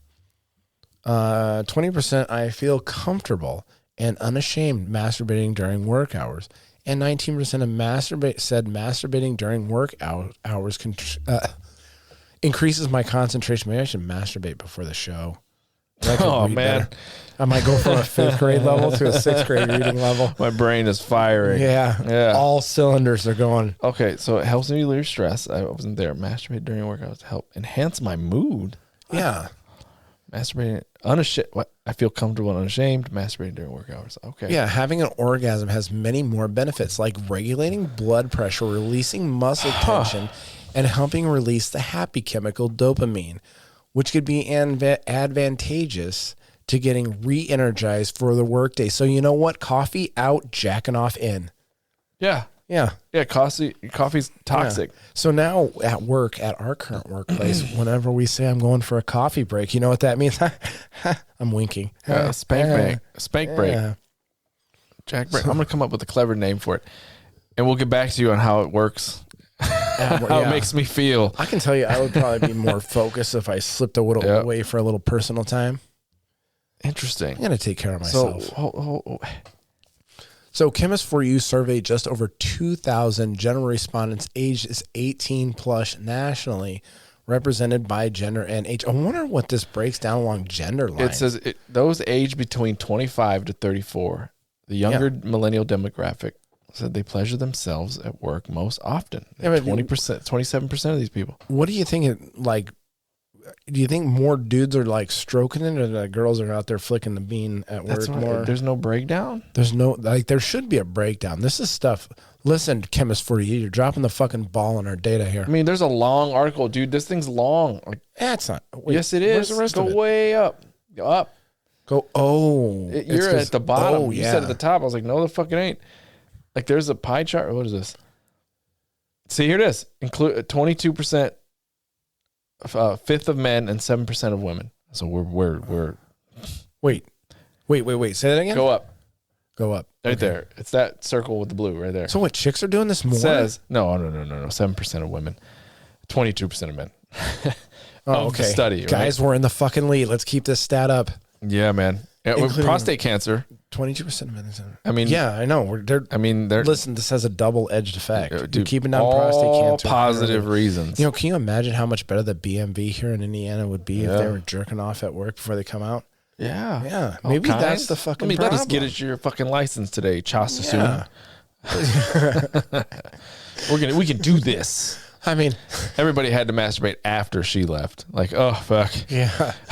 Probably She a failed lot. again. There was some vigorous stroking during that. Everybody go take a jack break. Yeah, we'll see you next week. Yep. Yeah. 16% of Londoners masturbate during working hours. Yeah. Londoners. 18% use a private tab to access pornographic content during Do work hours. high earners pleasure themselves more during work? This graph, it looks like, this yes, is they great. do. High earners. Higher earners. Well, yeah. I mean, they do some coke. You know what? Maybe we should do an independent survey at our work and find That's out. what I said. We'll come Yeah. back next week with Who's some results. Pulling it more. Our survey, 31% of those who admitted the me time were on the 35 to 45,000 pound salary bracket, while lower range, Wow. saying that probably because the lower range people don't have as much time to slip away. Can't. I imagine if you're on the factory floor, you're putting car parts together or some shit like that, putting widgets together, you don't have enough time to pull yourself off. So 25 to 34 is the biggest age group doing it. Yeah, that's when your libido is real high. Does relationship status influence the self-pleasure during work hours? 16%. It's close. 16 to 14%. 16 single. You think that would be 14% inversed? married. Yeah. Yeah. Yeah, if you're married, you jerk off more. What? This is crazy. The average mean time that masturbation lasts during work hours, 34 minutes. Man, they're really... For a single dude, and a married person is 38 minutes. What the fuck? They must be really... You are bad at this. Well, I don't know. Maybe they're going into the bathroom or their own personal office. They're setting up some candles. It's like a whole ritual. Yeah, they got to get in the mood. Okay, because you said it's a higher earning person, so they Right. must have a corner office somewhere. Yeah, I mean, they got a corner office. They're setting the setting, They're like standing in their window so Yeah. everybody can see in their high rise. putting on some easy listening. Yeah. Maybe some Enya. Putting on some Enya. Some Sade. Yeah. What? I don't know what that is. She's a singer. Is she? Yeah. Huh. Yeah, we'll sample her. Putting on some Sade. Yeah. Getting real in the mood. Relaxing. Enya's a good one though. Yeah, Enya. This is crazy. Yeah, that shit. That's an old reference, though. That's like a 20-year-old reference that I went to on that one. Oh, yeah. Yeah, perfect. We can't. Oh Perfect. shit! What? We'll get flagged. I think we were talking over it. I don't know. It might no ordinary love. be. Yeah, you might have to, No, it wasn't long enough. no, I don't know. We'll see. YouTube's got Gestapo out in I will- force on us. I'll black that part out if it Yeah. does get flagged. Yeah. How much time is lost in business because of staff masturbating during work? Let's see. According to the survey, respondents, the average number of times employees masturbate during work hours is on average of 2.4 times per week, average with a length of 37 minutes. Is that crazy numbers? all those times together? Total hours spent masturbating each week, 1.5. God, that's a lot of jerking it. That's crazy. 6 hours for the month. They got to be getting real comfortable. Wow. Hours the UK as a whole, Matt. I want to see some American studies on this. Or maybe even a more like sexually liberated country like Italy.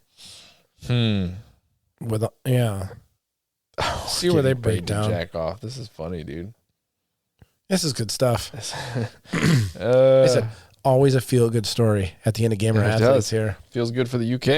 Yeah, I was going to end it with one of those. Definitely feels good for the UK.